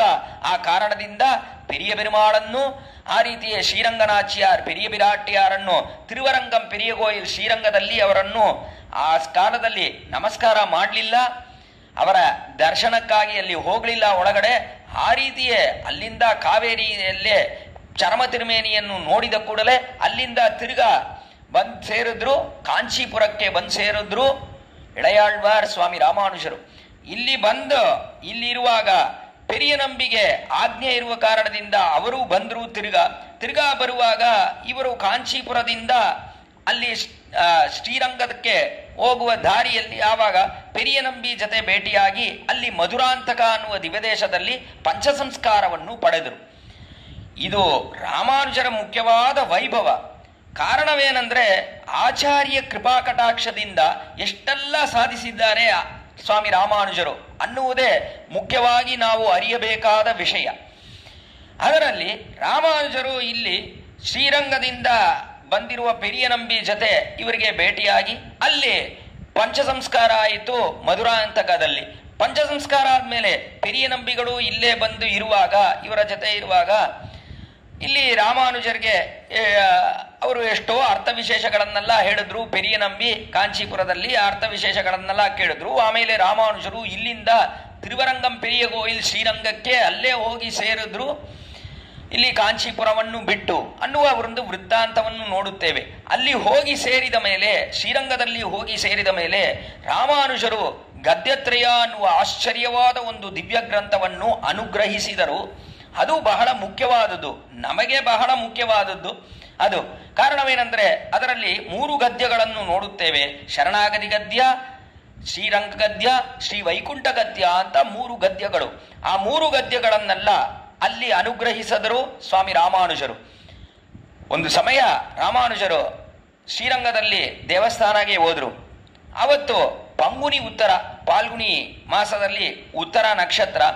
ಆ ಉತ್ತರ ನಕ್ಷತ್ರದಲ್ಲಿ ಅಲ್ಲಿ ಹೋಗಿ ನೋಡಿದ ಕಾಲದಲ್ಲಿ ಆಶ್ಚರ್ಯವಾಗಿ ಭಗವಂತ ಶ್ರೀರಂಗನಾಥನು ನಂಬೆರುಮಾಳ್ ಉತ್ಸವರು ಅವರು ಶ್ರೀರಂಗನಾಚ್ಯಾರು ಇಬ್ಬರು ಸೇರಿದ್ದಾರೆ. ವರ್ಷದಲ್ಲಿ ಒಂದೇ ದಿನ ಈ ಒಂದು ಇಬ್ಬರು ಸೇರಿರುವ ದಿನ ಅಂದರೆ ಅದು ಒಂದೇ ದಿನ. ಆ ದಿನದಲ್ಲಿ ಹೋಗಿ ನೋಡಿದ್ರು ರಾಮಾನುಜರು. ನೋಡಿದಾಗ ಇದು ಏನು ಹೀಗಿದ್ದಾನಲ್ಲ ಭಗವಂತ, ಯಾವಾಗಲೂ ರಂಗನಾಥನು ನಂಬೆರುಮಾಳ್ ಅಂತ ಹೇಳಿದ್ರೆ ಅವನು ಸರ್ವಲೋಕ ಮಹೇಶ್ವರನಾಗಿದ್ದಾನೆ. ಪೊಂಗೋದಂ ಸೂழ்ந்த புவனியும் விண்ணுலகம் மங்காதம் சோராமே ஆழ்கின்ற ವೆಂಬೆರುಮಾನ್ ಶೆಂಗೋರುಡೆಯ ತಿರುವರಂಗ ಚೆಲ್ವನಾರ್ ಅಂತ ಶೆಂಗೋಲ್ ಅಂತ ಕೈಯಲ್ಲಿ ಒಂದು ಕೋಲಿದೆ. ಅದನ್ನು ಇಟ್ಕೊಂಡು ಎರಡು ಲೋಕಗಳನ್ನು ನಿಯಮಿಸಿ ಆಳುತ್ತಿರುವವನು ಇವನು. ಈ ಲೋಕವೇನು, ಭೂಲೋಕವೇನು, ವೈಕುಂಠವೇನು, ಈ ಎರಡು ಐಶ್ವರ್ಯಗಳಿದೆಯಲ್ಲ, ಇವನಿಗೆ ಇರುವುದು ಎರಡು ಐಶ್ವರ್ಯ. ಉಭಯ ವಿಭೂತಿ ನಾಥನಾಗಿದ್ದಾನೆ. ಈ ತರ ಇರುವ ಎರಡು ಐಶ್ವರ್ಯವನ್ನು ಈ ಒಂದು ಕೋಲಿಂದ ಆಡುತ್ತಿದ್ದಾನೆ ಇವನು. ಅಂದ್ರೆ ಎಷ್ಟು ದೊಡ್ಡ ರಾಜ ಇವನು. ರಾಜ ಅಂದ್ರೆ ಗಂಭೀರವಾಗಿ ಇರುವವನಾಗಿದ್ದ ಈ ರಾಜ ಇವಾಗ ಆ ತರ ಇಲ್ಲದೆ ಭವ್ಯನಾಗಿದ್ದಾನಲ್ಲ. ಈ ಭವ್ಯತೆ ಎಲ್ಲಿಂದ ಬಂತು ಇವನಿಗೆ? ಯೋಚನೆ ಮಾಡಿದ್ರು ರಾಮಾನುಜರು. ನೋಡಿ ಅವಾಗ ಪಕ್ಕದಲ್ಲಿ ನೋಡಿದ್ರೆ ಪಕ್ಕದಲ್ಲಿ ಶ್ರೀರಂಗನಾಚ್ಯಾರಿದ್ದಾರೆ. ಶ್ರೀರಂಗನಾಚ್ಯಾರನ್ನು ನೋಡಿದ ಕೂಡಲೇ ಓ ನಮ್ಮ ತಾಯಿ ಇದ್ದಾರೆ, ಪಕ್ಕದಲ್ಲಿ ಪತ್ನಿ ಇದ್ದಾರೆ ಅಂದ್ರೆ ಅವಾಗ ಏನಿದ್ರು ಪುರುಷನಿಗೆ ಸ್ವಲ್ಪ ಭವ್ಯತೆ ಎಲ್ಲ ಬರುತ್ತೆ. ಆದ್ದರಿಂದ ಇವಾಗ ಭವ್ಯನಾಗಿದ್ದಾನೆ ಶ್ರೀರಂಗನಾಥನು ನಂಬೆರುಮಾಳ್ ಅಳಗಿಯ ಮಣವಾಡ ಅಂತ ಇದನ್ನು ನೋಡಿದ್ರು. ನೋಡಿದ ಕೂಡಲೇ ರಾಮಾನುಜರಿಗೆ ಈ ಒಂದು ಕ್ಷಣವನ್ನು ನಾವು ಬಿಡಬಾರದು. ಈ ಕ್ಷಣದಲ್ಲಿ ನಾವು ಶರಣಾಗತಿ ಮಾಡಬೇಕು. ನಮಗಾಗಿ ಅಲ್ಲ, ನಮ್ಮನ್ನು ಸೇರಿರುವ ಎಲ್ಲರಿಗಾಗಿಯೂ ಇಲ್ಲಿ ಶರಣಾಗತಿ ಮಾಡಬೇಕು. ಅದಕ್ಕಾಗಿ ತಾನೇ ಬಂದಿರುವುದು. ಪರಮಪದದಿಂದ ಬಂದಿದ್ದೇನೆ ಅಂತ ಅಂದ್ರೆ ಅದಕ್ಕೆ ಕಾರಣವೇನು? ಆದಿಶೇಷ ತಾನೇ, ಆದಿಶೇಷನ ಅಪರಾವತಾರ ತಾನೇ ರಾಮಾನುಜರು. ಬಂದಿರುವ ಕಾರಣವೇನು ಅಂದ್ರೆ ಈ ಸಂಸಾರಿಗಳನ್ನೆಲ್ಲ ಪರಮಪದಕ್ಕೆ ಕರೆದುಕೊಂಡು ಹೋಗ್ಬೇಕು ಅನ್ನುವ ಒಂದೇ ಕಾರಣ ತಾನೆ. ಅದೇ ನಿಯಮನ ಕೂಡ, ಭಗವಂತನ ನಿಯಮನವೂ ಕೂಡ ಅದೇ. ಆ ಕಾರಣದಿಂದ ಈ ಒಂದು ಸಮಯದಲ್ಲಿ ನಾವು ಶರಣಾಗತಿ ಮಾಡಬೇಕು ಅಂತ ಓಂ ಭಗವನ್ನಾರಾಯಣ ಅಭಿಮತಾನುರೂಪ ಸ್ವರೂಪರೂಪ ಗುಣವೈಶ್ವರ್ಯ ಶೀಲಾದ್ಯನವಧಿಕಾಧೆ ಅಸಂಖ್ಯೆ ಕಲ್ಯಾಣ ಗುಣಗಣಾಂ ಪದ್ಮವನಾಲಯಾಂ ಭಗವತೀಂ ಶ್ರಿಯಂ ದೇವೀಂ ನಿತ್ಯಾನಪಾಯಿನೀಂ ನಿರವದ್ಯಾಂ ದೇವದೇವ ದಿವ್ಯಮೇಶೀಂ ಅಖಿಲ ಜಗನ್ಮಾತರಂ ಅಸ್ಮನ್ಮಾತರಂ ಶರಣ್ಯ ಶರಣ್ಯ ಶರಣ್ಯ ಅನನ್ಯ ಶರಣ ಶರಣಮಹಂ ಪ್ರಪದ್ಯೆ ಅಂತ ಮೊದಲು ಪುರುಷಕಾರ ಪ್ರಪತ್ತಿ ಮಾಡಿದ್ರು ಭಗವದ್ ರಾಮಾನುಜರು. ಪುರುಷಕಾರ ಭೂತೆಯಾದ ಶ್ರೀರಂಗನಾಚ್ಯಾರ್ ಅವರ ಪಾದಾರವಿಂದಗಳಲ್ಲಿ ಬಿದ್ದು, ಶ್ರೀರಂಗನಾಚ್ಯಾರೇ ನೀವೇ ನಮ್ಮನ್ನು ಭಗವಂತನ ಜೊತೆ ಸೇರಿಸಬೇಕು ಅಂತ ಅಲ್ಲಿ ಪ್ರಾರ್ಥಿಸಿದರು. ಆವಾಗ ಶ್ರೀರಂಗನಾಚ್ಯಾರಲ್ಲಿ ಭಗವದ್ ರಾಮಾನುಜರು ಅದಕ್ಕನುಗುಣವಾಗಿ ಶ್ರೀರಂಗನಾಚ್ಯಾರು ಅಸ್ತುತೆ ತಯೈವ ಸರ್ವಂ ಸಂಪತ್ಸ್ಯತೆ ಅಂತ ನಿಮಗೆ ಏನೆಲ್ಲ ಆಸೆಗಳಿದೆಯಲ್ಲೋ ಅವುಗಳೆಲ್ಲ ಇವತ್ತು ಖಂಡಿತ ಪೂರ್ಣವಾಗುತ್ತದೆ ಅಂತ ಆಶೀರ್ವಚನವನ್ನು ಹೇಳಿದ್ಲು ಶ್ರೀರಂಗನಾಚ್ಯ. ಅದನ್ನು ಕೇಳಿದ ಕೂಡಲೇ ಬಹಳ ಸಂತೋಷವಾಯಿತು ಭಗವದ್ ರಾಮಾನುಜರಿಗೆ. ಆದ್ದರಿಂದ ಅಲ್ಲಿ ಶರಣಾಗತಿ ಗದ್ಯವನ್ನು ಅನುಗ್ರಹಿಸಿದರು. ಶರಣಾಗತಿ ಗದ್ಯ ಅಂದ್ರೇನು? ತಾವು ಶರಣಾಗತಿ ಮಾಡಿದ್ರು ಭಗವಂತನಲ್ಲಿ.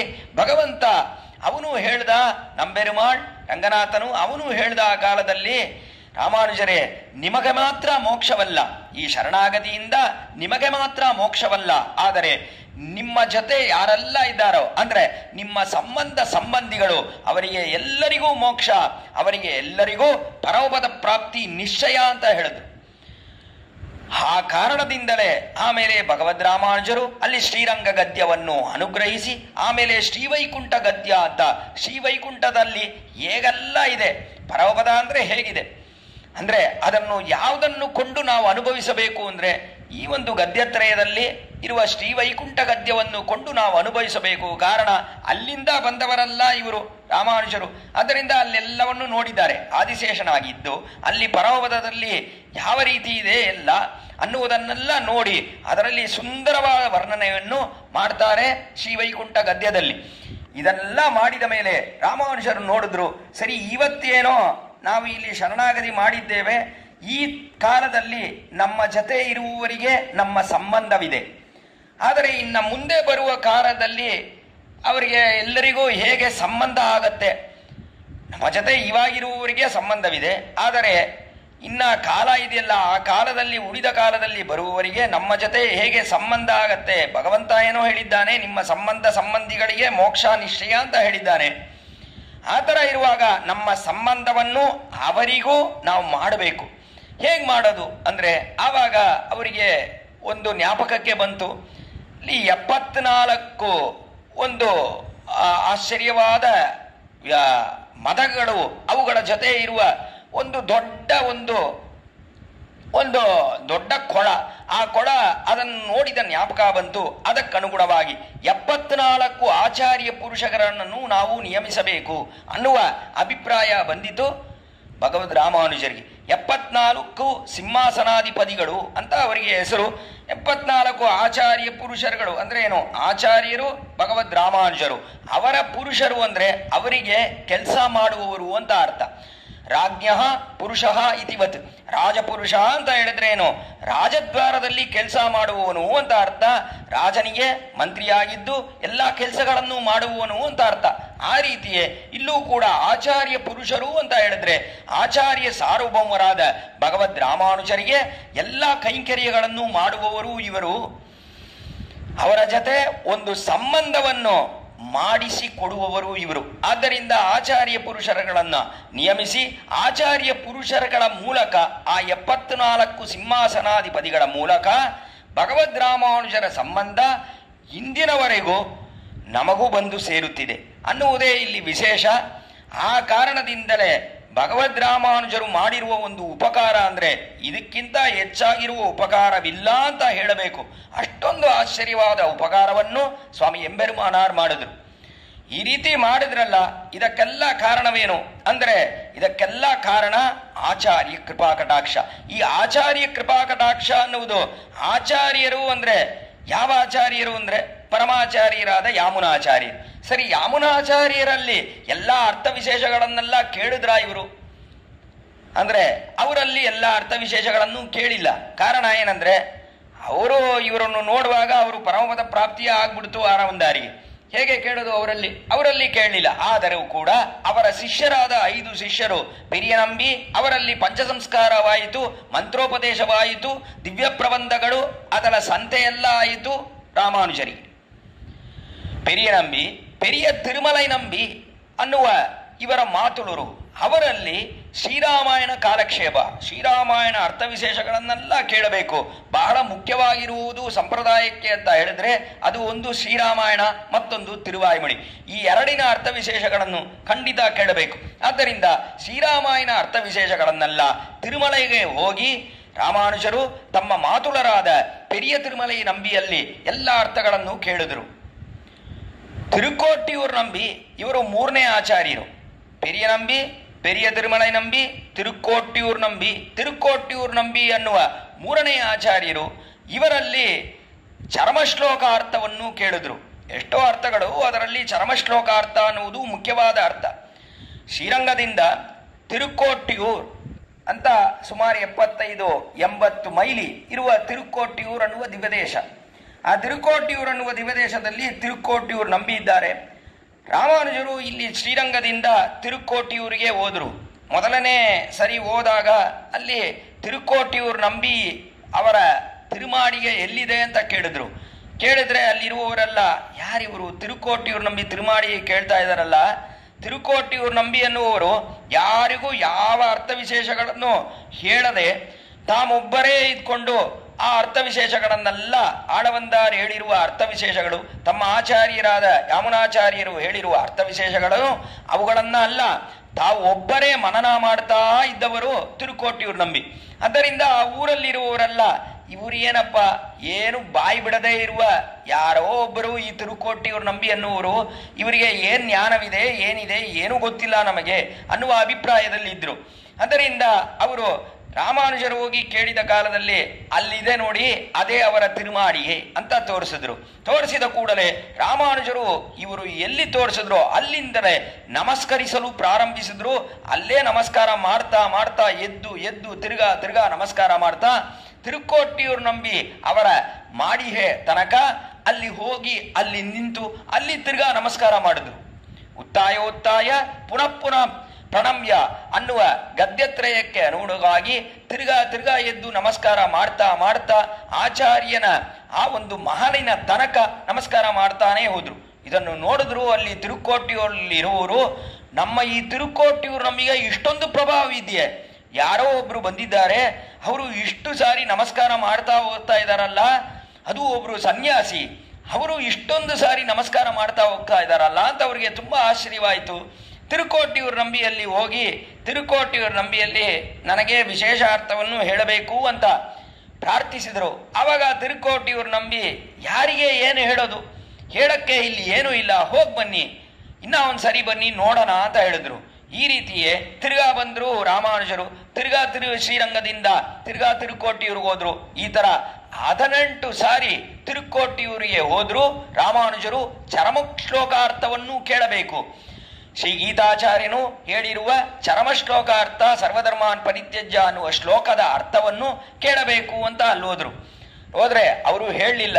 ಮೊದಲನೇ ಸರಿ ಹೇಳಲಿಲ್ಲ, ಎರಡನೇ ಸರಿ ಹೇಳಲಿಲ್ಲ, ಈ ರೀತಿ 18 ಸಾರಿ. ಆಮೇಲೆ 17ನೇ ಸಾರಿ ಹೋಗುವಾಗ, ಸರಿ ಮುಂದಿನ ಸಾರಿ ಬರುವಾಗ ನೀವು ಒಬ್ಬರೇ ಬರಬೇಕು, ನಿಮ್ಮ ದಂಡ ಜಲಪವಿತ್ರದ ಜೊತೆ ಬರಬೇಕು ಅಂತ ಆಜ್ಞೆ ಇಟ್ಟರು ತಿರುಕೋಟಿಯೂರು ನಂಬಿ ರಾಮಾನುಜರಿಗೆ. ರಾಮಾನುಜರು 18ನೇ ಸಾರಿ ಹೋಗುವಾಗ ಅಲ್ಲಿ ಜಲಪವಿತ್ರ ತ್ರಿದಂಡ 2 ಜೊತೆ ಹೋದ್ರು. ಅಂದ್ರೆ ಏನು, ಕುರತ್ತಾಳ್ವಾನ್ ಮೊದಲಿಯಾಂಡಾನ್ ಇವರುಗಳ ಜೊತೆ ಹೋದ್ರು. ತಿರುಕೋಟಿಯೂರು ನಂಬಿ ಕೇಳಿದ್ರು, ನಾನು ನಿಮ್ಮ ಒಬ್ಬರನ್ನೇ ಬರಕ್ಕೆ ಹೇಳಿದೆ, ನೀವ್ಯಾಕೆ ಈ ಕುರತ್ತಾಳ್ವಾನ್ ಮೊದಲಿಯಾಂಡಾನ್ ಇವರುಗಳನ್ನೆಲ್ಲ ಕರ್ಕೊಂಡು ಬಂದಿದ್ದೀರಾ ಅಂತ ಕೇಳಿದ್ರು. ಆವಾಗ ಹೇಳಿದ್ರು ಆ ರಾಮಾನುಜರು, ತಿರುಕೋಟಿಯೂರು ನಂಬಿಯೇ ನೀವು ಹೇಳಿದ ಮಾತೇನು ಆಚಾರ್ಯರೇ, ನೀವು ಹೇಳಿದ ಮಾತು ಜಲಪವಿತ್ರ ದಂಡದ ಜೊತೆ ಬರಬೇಕು ಅಂತ ಹೇಳಿದ್ರಿ, ನಾನು ಜಲಪವಿತ್ರ ದಂಡದ ಜೊತೆ ಬಂದಿದ್ದೇನೆ. ಸನ್ಯಾಸಿಗೆ ದಂಡ ತ್ರಿದಂಡ ಮತ್ತು ಜಲಪವಿತ್ರ ಅನ್ನುವುದು ಅದು ಯಾವಾಗಲೂ ಅವನ ಜೊತೆ ಇರುವ ಒಂದು. ಅಂದರೆ ತ್ರಿದಂಡ ಅನ್ನುವುದು ಕೈಯಲ್ಲಿರುವ 3 ದಂಡಗಳು, ಚಿತ್ತ ಅಚಿತ್ ಈಶ್ವರ ಅಂತ ಆ 3 ತತ್ವಗಳನ್ನು ಹೇಳುವ ಆ 3 ದಂಡಗಳು, ಅದು ತ್ರಿದಂಡ. ಆಮೇಲೆ ಆ ತ್ರಿದಂಡದ ಮೇಲೆ ಒಂದು ಸಣ್ಣ ಬಟ್ಟೆ ಇದಿಲ್ಲ, ಅದು ಜಲಪವಿತ್ರ ಅನ್ನುವುದು. ಸನ್ಯಾಸಿಗಳು ಆ ತ್ರಿದಂಡದಲ್ಲಿ ಇರುವ ಜಲಪವಿತ್ರವನ್ನು ತಮ್ಮ ಪವಿತ್ರ ಬೆರಳಲ್ಲಿ ಸುತ್ತಕೊಂಡು 3 ಹೊತ್ತು ಸಂಧ್ಯಾವಂದನೆ ಮಾಡಬೇಕು. ಅದರಿಂದ ಅದಕ್ಕೆ ಜಲಪವಿತ್ರ ಅಂತ ಹೆಸರು. ಸಾಧಾರಣ ಪವಿತ್ರವಲ್ಲ, ಅದು ಜಲಪವಿತ್ರ. ಆ ಜಲಪವಿತ್ರ ಸ್ಥಾನದಲ್ಲೂ ತ್ರಿದಂಡ ಸ್ಥಾನದಲ್ಲೂ ಇವರಿಬ್ಬರು ಬಂದಿದ್ದಾರೆ ಅಂತ ಹೇಳಿದ್ರು ರಾಮಾನುಜರು. ಆವಾಗ ತಿರುಕೋಟಿಯೂರು ನಂಬಿ ಇದರಲ್ಲಿ ಯಾರು ತ್ರಿದಂಡ, ಜಲಪವಿತ್ರ ಯಾರು ಅಂತ ಕೇಳಿದ್ರು. ಅವಾಗ ಹೇಳಿದ್ರು, ಜಲಪವಿತ್ರ ಶ್ರೀ ಕುರತ್ತಾಳ್ವಾನ್, ತ್ರಿದಂಡ ಇಲ್ಲಿರುವ ಮೊದಲಿಯಾಂಡಾನ್ ಅಂತ ಹೇಳಿದ್ರು. ಈ ಇಬ್ಬರು ನನ್ನ ಜೊತೆ ಬಂದಿದ್ದಾರೆ, ನೀವು ಹೇಳಬೇಕು ಅಂತ ಪ್ರಾರ್ಥಿಸಿದಾಗ ಅವಾಗ ಚರ್ಮಶ್ಲೋಕಾರ್ಥವನ್ನು ಹೇಳಲು ಮುಂಚೆ ತಿರುಕೋಟಿಯೂರು ನಂಬಿ ರಾಮಾನುಜರಲ್ಲಿ, ರಾಮಾನುಜರೇ ನಮಗೆ ನೀವು ಒಂದು ಸತ್ಯ ಪ್ರತಿಜ್ಞೆ ಮಾಡಿಕೊಡಬೇಕು, ಯಾರಿಗೂ ಈ ಅರ್ಥವನ್ನು ಹೇಳಬಾರ್ದು, ಸತ್ಯ ಮಾಡಿ ಅಂತ ಹೇಳಿದ್ರು. ರಾಮಾನುಜರು ಸರಿ ನಾನು ಹೇಳುವುದಿಲ್ಲ, ಯಾರಿಗೂ ಈ ಅರ್ಥವನ್ನು ಹೇಳುವುದಿಲ್ಲ ಅಂತ ಹೇಳಿದ್ರು. ಆಮೇಲೆ ರಾಮಾನುಜರು ಇವರಲ್ಲಿ ಈ ಅರ್ಥವನ್ನೆಲ್ಲ ಕೇಳಿದ್ರು, ವಿಶೇಷ ಅರ್ಥವನ್ನು ಕೇಳಿದ್ರು, ಚರ್ಮಶ್ಲೋಕಾರ್ಥವನ್ನು ಕೇಳಿ ಆಮೇಲೆ ಚರ್ಮಶ್ಲೋಕಾರ್ಥವನ್ನು ಅಲ್ಲಿ ತಿರುಕೋಟಿಯೂರ್ ದಿವ್ಯದೇಶದಲ್ಲಿ ಇರುವ ಭಗವಂತನ ಸನ್ನಿಧಾನದಲ್ಲಿ ಒಂದು ಏಕಾಂತವಾದ ಸ್ಥಳದಲ್ಲಿ, ಅಂದರೆ ವಿಮಾನಕ್ಕೆ ಹೋಗುವ ದಾರಿಯಲ್ಲಿರುವ ಒಂದು ಏಕಾಂತವಾದ ಸ್ಥಳ, ಆ ಸ್ಥಳದಲ್ಲಿ ತಿರುಕೋಟಿಯೂರ್ಗೆ ಎಷ್ಟೋ ಶ್ರೀವೈಷ್ಣವರೆಲ್ಲ ರಾಮಾನುಜರ ಜೊತೆ ಬಂದಿದ್ರಲ್ಲ, ನಮಗೂ ಈ ಅರ್ಥ ವಿಶೇಷಗಳೆಲ್ಲ ಸಿಗತ್ತೆ ಅಂತ ತುಂಬಾ ಆಸೆಯಿಂದ 18 ಸರಿನೂ ಬಂದಿದ್ದಾರೆ. ಆ ಥರ ಇರುವವರಿಗೆ ಮಾತ್ರ ಅಂತರಂಗವಾಗಿ ಈ ರಹಸ್ಯಾರ್ಥವನ್ನು ಹೇಳಿದ್ರು. ಅವರು ತಿರುಕೋಟಿಯೂರ್ ದೇವಸ್ಥಾನದ ಮೇಲೆ ಹತ್ತಲಿಲ್ಲ, ಅಲ್ಲಿಂದ ಎಲ್ಲರಿಗೂ ಹೇಳಲಿಲ್ಲ, ಅದೆಲ್ಲ ಮಾಡಲಿಲ್ಲ, ಅದೆಲ್ಲ ಅಪಚರಿತ್ರೆಗಳು. ಕಾರಣವೇನೆಂದ್ರೆ ಇದು ರಹಸ್ಯವಾಗಿರುವ ಒಂದು ಅರ್ಥ. ರಹಸ್ಯವಾಗಿರುವ ಅರ್ಥವನ್ನು ಎಲ್ಲರಿಗೂ ಹೇಳಬಾರ್ದು. ಮಂತ್ರಂ ಯತ್ನೇನ ಗೋಪಯತ್ ಎಂಬುದು ಶಾಸ್ತ್ರವಚನ. ಮಂತ್ರವನ್ನು ಬಹಳ ಶ್ರಮದಿಂದ ರಕ್ಷಿಸಬೇಕು. ಅಂದರೆ ಯಾರಿಗೆ ಕಿವಿಯಲ್ಲಿ ಆ ಮಂತ್ರಗಳು ಬೀಳಬಾರದೋ ಅವರ ಕಿವಿಗೆ ನಾವು ಹೇಳಬಾರದು ಆ ಮಂತ್ರಗಳನ್ನು. ಆ ರೀತಿ ಇರುವಾಗ ಮಂತ್ರಾರ್ಥವನ್ನು ಯಾರಿಗಾದರೂ ಹೇಳ್ತಾರ? ರಾಮಾನುಜರು ಹೇಳುವುದಿಲ್ಲ. ಯಾರಿಗೆ ಅದರಲ್ಲಿ ರುಚಿ ಇದೆಯೋ, ಯಾರಿಗೆ ಅದರಲ್ಲಿ ವಿಶ್ವಾಸವಿದೆಯೋ ಅಂಥವರಿಗೆ ಹೇಳಿದ್ರೆ ಮಾತ್ರ ಪ್ರಯೋಜನವೇ ವಿನಃ ಎಲ್ಲರಿಗೂ ಹೇಳಿದ್ರೆ ಮಂತ್ರ ಪರಿಭವ ಆಗತ್ತೆ. ಅದು ಒಂದು ಕಾಲದಲ್ಲೂ ಅದನ್ನು ಮಾಡುವುದಿಲ್ಲ ಭಗವದ್ ರಾಮಾನುಜರು. ಆ ಕಾರಣದಿಂದ ಆಸೆ ಇರುವವರಿಗೆ ಮಾತ್ರ ಹೇಳಿದ್ರು. ಪಾರುಳಗಿಲ್ ಆಸೆಯುಡೆಯೋರ್ಕೆಲ್ಲ ಮಾರಿಯರ್ಗಾಳ್ ಕೂರ್ಮೆನ್ ಪೇಶಿ ವರಂಬರುತ್ತಾರ್ ಬಿನ್ ಅಂತ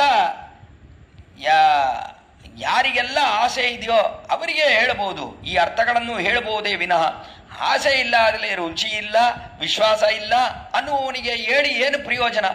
ಯಾರ್ಯಾರಿಗೋ ಹೇಳಿದ್ರು ರಾಮಾನುಜರು ಅನ್ನುವುದರಲ್ಲಿ ಅರ್ಥವಿಲ್ಲ. ಆದರೆ ಯಾರಿಗೆಲ್ಲ ಅದನ್ನು ಕೇಳಬೇಕು ಅಂತ ಆಸೆ ಇತ್ತೋ ಅವರಿಗೆ ಹೇಳಿದ್ರು ಅಂತರಂಗವಾದ ಸ್ಥಳದಲ್ಲಿ. ಇದನ್ನೆಲ್ಲ ಹೇಳಿದ ಮೇಲೆ ಬಂದು ತಿರುಕೋಟಿಯೂರು ನಂಬಿಯನ್ನು ನೋಡಿದ್ರು. ಆವಾಗ ತಿರುಕೋಟಿಯೂರು ನಂಬಿಗೆ ಬಹಳ ಕೋಪವಾಯಿತು. ರಾಮಾನುಜರೇ, ನಾವು ನಿಮಗೆ ಏನು ಆಜ್ಞೆ ಇಟ್ಟಿದ್ದೇವೆ ಅಂದರೆ ಈ ಒಂದು ಮಂತ್ರಾರ್ಥವನ್ನು ಯಾರಿಗೂ ಹೇಳಬಾರದು ಅಂತ ನಮಗೆ ಸತ್ಯ ಮಾಡಿದ್ದೀರಾ. ನೀವು ಸತ್ಯ ಮಾಡಿದ ಆ ಒಂದು ಸತ್ಯವಚನಕ್ಕೆ ಅನುಗುಣವಾಗಿ ನಡೆದುಕೊಳ್ಳದೆ ಸತ್ಯವಾಕ್ಯವನ್ನು ಮೀರಿ ಇವಾಗ ಈ ಅರ್ಥವನ್ನ ಎಲ್ಲರಿಗೂ ಹೇಳಿದ್ದೀರಲ್ಲ, ಇದರಿಂದ ನಿಮಗೆ ಏನಾಗತ್ತೆ ಗೊತ್ತಾ ಕೇಳಿದ್ರು ತಿರುಕೋಟಿಯೂರು ನಂಬಿ. ಅವಾಗ ರಾಮಾನುಜರು ಹೇಳಿದ್ರು, ಖಂಡಿತ ನನಗೆ ನರಕವೇ ಸಿಗತ್ತೆ, ರೌರವಾದಿ ನರಕ ಅನ್ನುವ ನರಕ ನನಗೆ ಸಿಗತ್ತೆ ಅಂತ ಹೇಳಿದ್ರು. ಇಷ್ಟೆಲ್ಲ ಗೊತ್ತಿದ್ದ ಮೇಲೂ ಕೂಡ ಯಾಕೆ ಹೇಳಿದ್ರಿ ನೀವು ಈ ಅರ್ಥಗಳನ್ನು ಅಂತ ಕೇಳಿದ್ರು. ಆವಾಗ ರಾಮಾನುಜರು ಹೇಳಿದ್ರು, ನಾನು ಒಬ್ಬ ನರಕಕ್ಕೆ ಹೋದ್ರೂ ಕೂಡ ಇಷ್ಟು ಜನರೆಲ್ಲ ಬಂದಿದ್ದಾರಲ್ಲ, ಎಷ್ಟು ಆಸೆಯಿಂದ ಬಂದಿದ್ದಾರೆ ಈ ಅರ್ಥಗಳನ್ನು ಕೇಳಬೇಕು ಅಂತ. ಅಂತವರು ಈ ಅರ್ಥಗಳನ್ನು ಕೇಳಿ ಈ ಅರ್ಥದಲ್ಲಿ ಹೇಗೆ ನಡೆದುಕೊಳ್ಳಬೇಕು ಅಂತ ಇದೆಯೋ ಆ ರೀತಿ ನಡೆದು ಇವರುಗಳು ಪರಪದಕ್ಕೆ ಹೋಗಿ ಸೇರ್ತಾರಲ್ಲ, ನಾನೊಬ್ಬ ನರಕಕ್ಕೆ ಹೋದ್ರೂ ಪರವಾಗಿಲ್ಲ ಅಂತ ಹೇಳಿದ್ರು ರಾಮಾನುಜರು. ಇದನ್ನು ಕೇಳಿದ ಕೂಡಲೇ ತಿರುಕೋಟಿಯೂರು ನಂಬಿಗೆ ತುಂಬಾ ಆಶ್ಚರ್ಯವಾಯಿತು. ಎಷ್ಟೊಂದು ವಿಶಾಲವಾದ ಶುಭವಾದ ತಿರುವುಳ್ಳ ನಿಮ್ಮದು. ಆ ಒಂದು ಆಶ್ಚರ್ಯವಾದ ಮನಸ್ಸಿಂದ ನನ್ನನ್ನು ಆಲಿಂಗನ ಮಾಡಿಕೊಳ್ಳಬೇಕು ಅಂತ ಹೇಳಿ ರಾಮಾನುಜರನ್ನು ಆಲಿಂಗನೆ ಮಾಡಿಕೊಂಡು ಆವಾಗ ತಿರುಕೋಟಿಯೂರು ನಂಬಿ ವಾರೀರ್ ಎಂಬೆರುಮಾನಾರೆ ಅಂತ ಎಂಬೆರುಮಾನಾರ್ ಅನ್ನುವ ಒಂದು ವಿಶೇಷವಾದ ಒಂದು ಬಿರುದನ್ನು ಕೊಟ್ಟರು ತಿರುಕೋಟಿಯೂರು ನಂಬಿ ಭಗವದ್ ರಾಮಾನುಜರಿ. ಎಂಬೆರುಮಾನಾರ್ ಅಂದ್ರೆ ಏನು? ನೀವೇ ಪೆರುಮಾನ್, ನೀವೇ ಭಗವಂತ, ಪೆರುಮಾಳ್ ನೀವೇ, ನೀವು ಬೇರೆ ಅಲ್ಲ, ಪೆರುಮಾಳ್ ಬೇರೆ ಅಲ್ಲ. ಎಷ್ಟೊಂದು ವಿಶಾಲವಾದ ಒಂದು ಅಭಿಪ್ರಾಯ. ನೀವು ನರಕಕ್ಕೆ ಹೋದ್ರೂ ಕೂಡ ಇಷ್ಟೆಲ್ಲ ಜನರಿದ್ದಾರಲ್ಲ, ಇವರೆಲ್ಲ ಈ ಒಂದು ಅರ್ಥವನ್ನು ಕೇಳಿ ಅದರ ರೀತಿಯೇ ನಡ್ಕೊಂಡು ಭಗವಂತನನ್ನು ಪ್ರಾಪಿಸುತ್ತಾರೆ ಅನ್ನುವ ಒಂದು ಅಭಿಲಾಷ ಇದೆಯಲ್ಲ ನಿಮಗೆ, ಎಷ್ಟು ಸುಂದರವಾದ ಹೃದಯ ನಿಮ್ಮದು ಅಂತ ಕೊಂಡಾಡಿ ಆ ಕಾಲದಲ್ಲಿ ಎಂಬೆರುಮಾನಾರ್ ಅಂತ ಇವರಿಗೆ ಹೆಸರನ್ನು ಕೊಟ್ಟು ಎಂಬೆರುಮಾನಾರ್ தரிசனமன்னே இதற்கு நம்பெருமாள் பேரிட்டு நாட்டுவித்தார் அம்புவியோர் இந்த தரிசனத்தை எம்பெருமானார் வளர்த்த அந்த செயலறியைக்கா என்பது ಅದ್ಭುತವಾದ ಶ್ರೀ ಸೂಕ್ತಿ ಸ್ವಾಮಿ ಮಣವಾಳ ಮಾಮನಿಗಳು ಉಪದೇಶ ರತ್ನಮಾಲೆಯಲ್ಲಿ ಹೇಳಿರುವ ಆಶ್ಚರ್ಯವಾದ ಪಾಶುರ.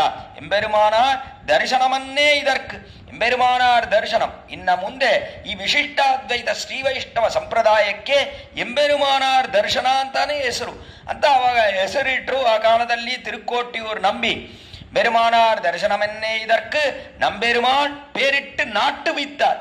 ನಂಬೆರುಮಾಳ್ ಅಂದ್ರೆ ಭಗವಂತನ ಅಭಿಪ್ರಾಯ ಇರಬೇಕಲ್ಲ. ಈ ಒಂದು ವಿಶಿಷ್ಟಾದ್ವೈತ ಸಂಪ್ರದಾಯಕ್ಕೆ ಎಂಬೆರುಮಾನಾರ್ ದರ್ಶನ ಅಂತ ಹೆಸರು ಬರಬೇಕು ಅಂತ ಭಗವಂತನ ಅಭಿಪ್ರಾಯ ಇರಬೇಕು, ಇಲ್ದಿದ್ರೆ ಈ ಹೆಸರು ಬರುತ್ತಾ? ಅದರಿಂದ ನಂಬೆರುಮಾಳ್ ಪೇರಿಟ್ಟು ನಾಟ್ಟು ಬಿತ್ತಾರಂತ ಅವರಿಗೆ ಆಸೆ ಇತ್ತು.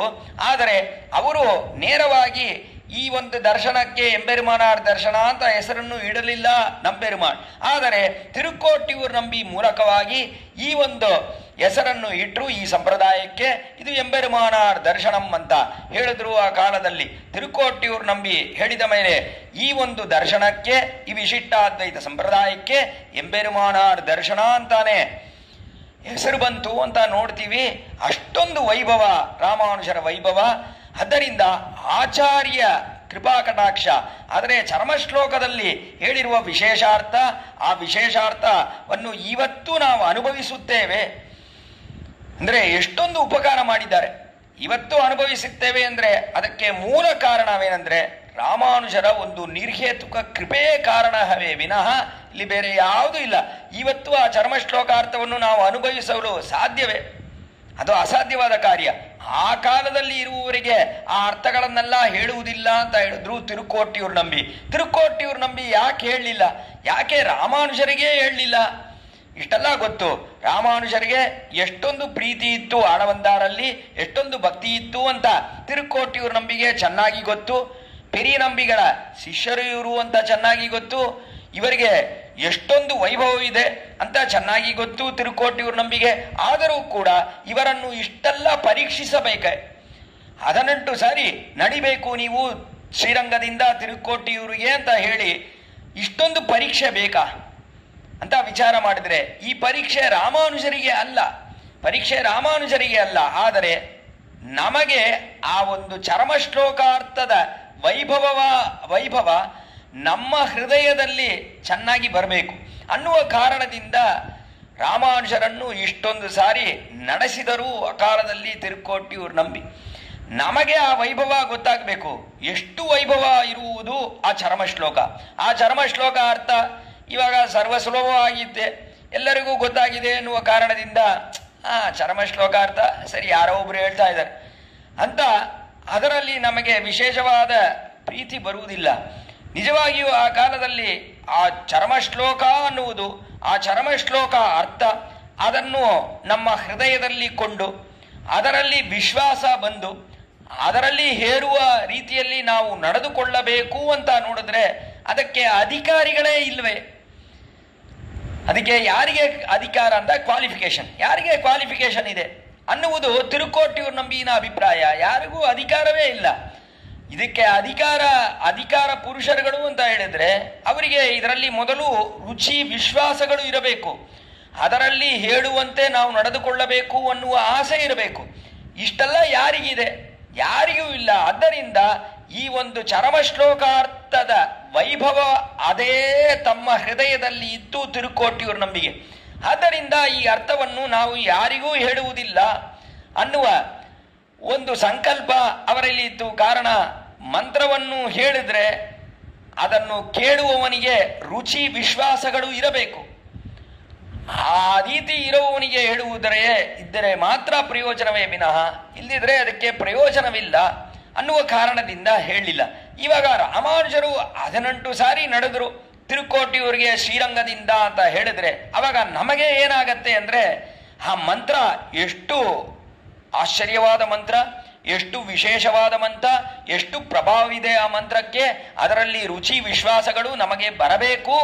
ಕಾರಣ ರಾಮಾನುಜರು ದೊಡ್ಡ ನಿಧಿಯಾಗಿ ಆ ಅರ್ಥವನ್ನು 18 ಸಾರಿ ನಡೆದು ಶ್ರೀರಂಗದಿಂದ ಆ ಅರ್ಥವನ್ನೆಲ್ಲ ಕೇಳಿದ್ರು ತಿರುಕೋಟಿಯೂರು ನಂಬಿ ಹತ್ರದಿಂದ ಅಂತ ಹೇಳಿದ್ರೆ ಆವಾಗ ಆ ಒಂದು ಮಂತ್ರದಲ್ಲಿ, ಆ ಮಂತ್ರದ ಆ ಒಂದು ಅರ್ಥದಲ್ಲಿ ನಮಗೆ ವಿಶೇಷವಾದ ಗೌರವ ಬರುತ್ತೆ. ಇವಾಗ ಗೌರವ ಇದೆ ನಮಗೆ. ಕಾರಣ ಏನಂದ್ರೆ ಇದೇ ಕಾರಣ, ಈ ವೃತ್ತಾಂತದಿಂದಲೇ ನಮಗೆ ಅಷ್ಟೊಂದು ಗೌರವವಿದೆ ಆ ಮಂತ್ರದಲ್ಲಿ. ಇಲ್ಲದಿದ್ರೆ ಅದರಲ್ಲಿ ಗೌರವ ಇರುವುದಿಲ್ಲ. ಆ ಕಾರಣದಿಂದಲೇ ತಿರುಕೋಟಿಯೂರು ನಂಬಿ ರಾಮಾನುಜರನ್ನು 18 ಸಾರಿ ಶ್ರೀರಂಗದಿಂದ ತಿರುಕೋಟಿಯೂರಿಗೆ ನಡೆಯುವಂತೆ ಮಾಡಿದ್ರು ಅನ್ನುವುದು ಇಲ್ಲಿ ನಾವು ಅರಿಯಬೇಕಾಗಿರುವ ವಿಶೇಷಾರ್ಥ. ಈ ರೀತಿ ಅವರಿಗೆ ಈ ಮಂತ್ರೋಪದೇಶ ಅಂದ್ರೆ ಮಂತ್ರದ ಅರ್ಥ, ಚರ್ಮಶ್ಲೋಕ ಅರ್ಥವನ್ನು ಹೇಳಿದ್ರು ತಿರುಕೋಟಿಯೂರು ನಂಬಿ. ಅದನ್ನು ಕೇಳಿದ್ರು ಭಗವದ್ ರಾಮಾನುಜರು. ಆಮೇಲೆ ತಿರುಮಲೈ ನಂಬಿ, ಪೆರಿಯ ತಿರುಮಲೈ ನಂಬಿ, ತಿರುಕೋಟಿಯೂರು ನಂಬಿ, ಆಮೇಲೆ ಆಳ್ವಾರ್ ತಿರುವರಂಗ ಪೆರುಮಾಳರೆಯರ್ ಅನ್ನುವ ಆಚಾರ್ಯರು. ಆ ಆಚಾರ್ಯರಲ್ಲಿ ಇವರು ಮೂಲಗಳನ್ನೆಲ್ಲ ಕೇಳಿ ಆಮೇಲೆ ಇವರು ಆಳ್ವಾರ್ ತಿರುವರಂಗ ಪೆರುಮಾಳರೆಯರಲ್ಲಿ ಚರಮೋಪಾಯ ಅಂದ್ರೆ ಆಚಾರ್ಯನೇ ಉಪಾಯ ಅನ್ನುವ ವಿಶೇಷಾರ್ಥವನ್ನು ಅವರಲ್ಲಿ ಕೇಳಿದ್ರು ರಾಮಾನುಜರು ಎಂಬೆರುಮಾನ. ಆಮೇಲೆ ತಿರುಮಾಲಯಾಂಡಾನ್ ಅನ್ನುವ ಆಚಾರ್ಯರಲ್ಲಿ ರಾಮಾನುಜರು ತಿರುವಾಯಿಮುಡಿಯಿನ ಅರ್ಥ ವಿಶೇಷಗಳು ಅದನ್ನೆಲ್ಲ ಕೇಳಿದ್ರು. ತಿರುಮಾಲಯಾಂಡಾನಲ್ಲಿ ಕೇಳಿದ್ರು. ಈ ರೀತಿ ಪಂಚಾಚಾರ್ಯ ಪದಾಶ್ರಿತ ಅಂತ 5 ಆಚಾರ್ಯರುಗಳು ಅವರುಗಳನ್ನೆಲ್ಲ ಆಶ್ರಯಿಸಿ ರಾಮಾನುಜರು ಎಷ್ಟೋ ಅರ್ಥಗಳನ್ನೆಲ್ಲ ಕೇಳಿದ್ರು. ಇದು ಬಹಳ ಮುಖ್ಯವಾಗಿರುವುದು. ನಮಗೆ ಬೇಕಾಗಿರುವುದು ಏನು ಈ ವೃತ್ತಾಂತದಿಂದ ಅಂದ್ರೆ ನಮಗೂ ಆಚಾರ್ಯರುಗಳಲ್ಲಿ ಅರ್ಥಗಳನ್ನು ಕೇಳಬೇಕು ಅನ್ನುವ ಆಸೆ ಇರಬೇಕು. ಅದು ಮುಖ್ಯ. ಏನೋ ಇಲ್ಲೊಂದು ಕೇಳೋದು ಅಲ್ಲೊಂದು ಕೇಳೋದು ಆಮೇಲೆ ನಾವೇ ಹೇಳಕ್ಕೆ ಪ್ರಾರಂಭ ಮಾಡುವುದು ಅದು ಸರಿಯಲ್ಲ. ಚೆನ್ನಾಗಿ ಕೇಳಬೇಕು. ಆಚಾರ್ಯನಲ್ಲಿ ಎಲ್ಲ ಅರ್ಥ ವಿಶೇಷಗಳನ್ನು ಕೇಳಬೇಕು. ಮುನ್ನೋರ್ ಮುಡಿಯಿಂದ ಮುರದಪ್ಪಾಮಲ್ ಕೇಟ್ಟು ಪಿನ್ನೋರ್ದು ದಾಮದனை பேச வேண்டும் தன்னெஞ்சில் தோத்தினதே சொல்லி ಇದು ಶುದ್ಧ ಉಪದೇಶ ವರವಾರ್ತದೆಂಬರ್ ಮೂರ್ಖರಾವಾರ್ ಅನ್ನುವುದು ಮಣವಾಳ ಮಾಮನಿಗಳ ಅದ್ಭುತವಾದ ಪಾಶುರ. ಅದರಿಂದ ಮುನ್ನೋರ್ ಮುಡಿಯಿಂದ ಮುರೈ ತಪ್ಪಾಮಲ್ ಕೇಟ್, ಯಾವ ರೀತಿಯಲ್ಲಿ ಕೇಳಬೇಕೋ ಆಚಾರ್ಯನಲ್ಲಿ ಅವನ ಸನ್ನಿಧಾನದಲ್ಲಿ ಇದ್ದು ಎಲ್ಲ ಅರ್ಥ ವಿಶೇಷಗಳನ್ನು ಕೇಳಬೇಕು. ಯಾಕೆ ಆದಿಶೇಷ ಅವನೇ ಇಲ್ಲಿ ಅವತರಿಸಿದ್ದಾನೆ ರಾಮಾನುಷರಾಗಿ ಅಂತ ಹೇಳಿದ್ರೆ ಆದಿಶೇಷನಿಗೆ ಗೊತ್ತಿಲ್ವಾ? ಶಾಸ್ತ್ರಗಳು ಗೊತ್ತಿಲ್ವಾ? ಎಲ್ಲ ಶಾಸ್ತ್ರಗಳು ಗೊತ್ತು. ಅದಕ್ಕೆ ಮೊದಲೇ ಹೇಳಿದೆ ಪ್ರಕೃಷ್ಟ ವಿಜ್ಞಾನ ಅಂತ ವಿಶೇಷವಾದ ಜ್ಞಾನ ಹೊಂದಿರುವವನು ಆದಿಶೇಷನು. ಆ ಥರ ಜ್ಞಾನ ಇರುವ ಕಾರಣದಿಂದ ಅವನಿಗೆ ಶಾಸ್ತ್ರಗಳು ಗೊತ್ತಿಲ್ವಾ? ಈ ಅರ್ಥ ವಿಶೇಷಗಳು ಗೊತ್ತಿಲ್ವಾ?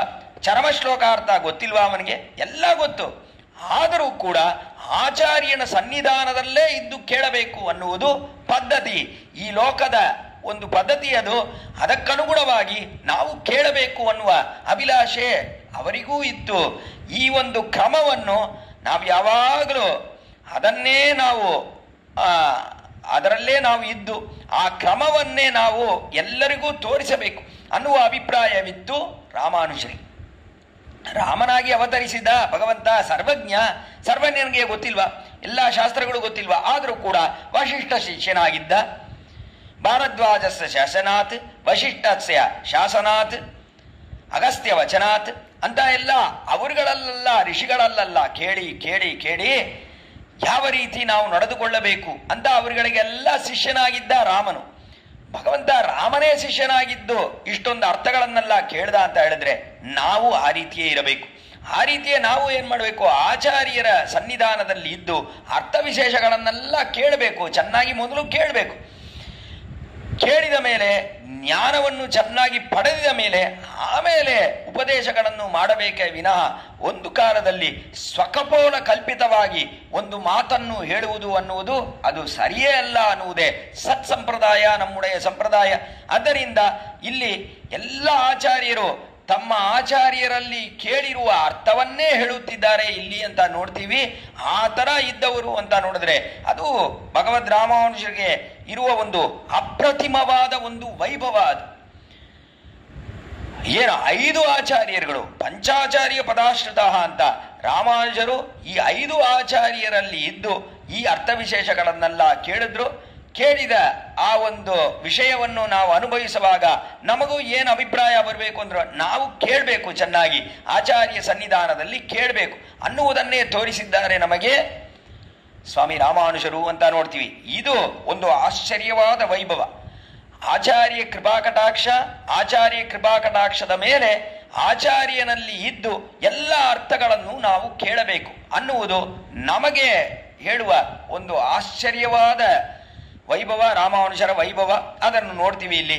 ಆ ರೀತಿ ಇವರು ಎಲ್ಲವನ್ನೂ ಕೇಳಿದ ಮೇಲೆ ಇಲ್ಲಿಂದ ಕಾಶ್ಮೀರಕ್ಕೆ ಹೋದರು. ಅಲ್ಲಿ ಕಾಶ್ಮೀರಕ್ಕೆ ಹೋಗಿ ಇನ್ನ ಮೇಲೆ ನಮಗೆ ಮಾಡಿರುವ ಉಪಕಾರವೇನು? ಮೊದಲು ನಮಗೆ ಮಾಡಿರುವ ಉಪಕಾರ ಅಂದರೆ ಆಚಾರ್ಯ ಕೃಪಾಕಟಾಕ್ಷ ನಮಗೆ ಬರಬೇಕು ಅನ್ನುವುದನ್ನು ತೋರಿಸಿರುವ ಉಪಕಾರ. ಆ ಆಚಾರ್ಯ ಕೃಪಾ ಕಟಾಕ್ಷ ನಮಗೆ ಹೇಗೆ ಬರುತ್ತೆ ಅಂದರೆ ಆಚಾರ್ಯನಿಗೆ ಕೈಂಕರ್ಯ ಮಾಡ್ತಾ ಮಾಡ್ತಾ ಆಚಾರ್ಯ ಕೃಪಾ ಕಟಾಕ್ಷ ಹಾಗೆ ನಮ್ಮ ಮೇಲೆ ಬರುತ್ತೆ. ಆಮೇಲೆ ಆಚಾರ್ಯ ಕೃಪಾ ಕಟಾಕ್ಷಕ್ಕೆ ಮೇಲೆ ಅವರಲ್ಲಿ ಇದ್ದು ನಾವು ಎಲ್ಲ ಅರ್ಥಗಳನ್ನು ಕೇಳಬೇಕು. ಆವಾಗ ಒಳ್ಳೆ ಜ್ಞಾನವಂತನಾಗಿ ಆಗಬಹುದು.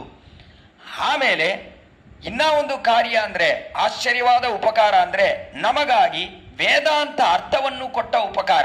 ಒಂದಲ್ಲ ಎರಡಲ್ಲ, ಎಷ್ಟು ಗ್ರಂಥಗಳು, 9 ಗ್ರಂಥಗಳನ್ನು ಮಾಡಿದ್ದಾರೆ ಸ್ವಾಮಿ ರಾಮಾನುಜರು ಅಂತ ನೋಡ್ತೀವಿ. ನವರತ್ನಗಳಾಗಿರುವ 9 ಗ್ರಂಥಗಳು. ಅದರಲ್ಲಿ ಶ್ರೀಭಾಷ್ಯ, ಗೀತಾಭಾಷ್ಯ, ಆಮೇಲೆ ವೇದಾಂತ ದೀಪ, ವೇದಾಂತ ಸಾರ, ವೇದಾರ್ಥ ಸಂಗ್ರಹ ಅಂತ 5 ಗ್ರಂಥಗಳು. ಆಮೇಲೆ ಗದ್ಯತ್ರಯ ಅಂತ 3 ಗ್ರಂಥಗಳು, ಶರಣಾಗತಿ ಗದ್ಯ, ಶ್ರೀರಂಗ ಗದ್ಯ, ಶ್ರೀವೈಕುಂಠ ಗದ್ಯ ಅಂತ 3 ಗದ್ಯಗಳು.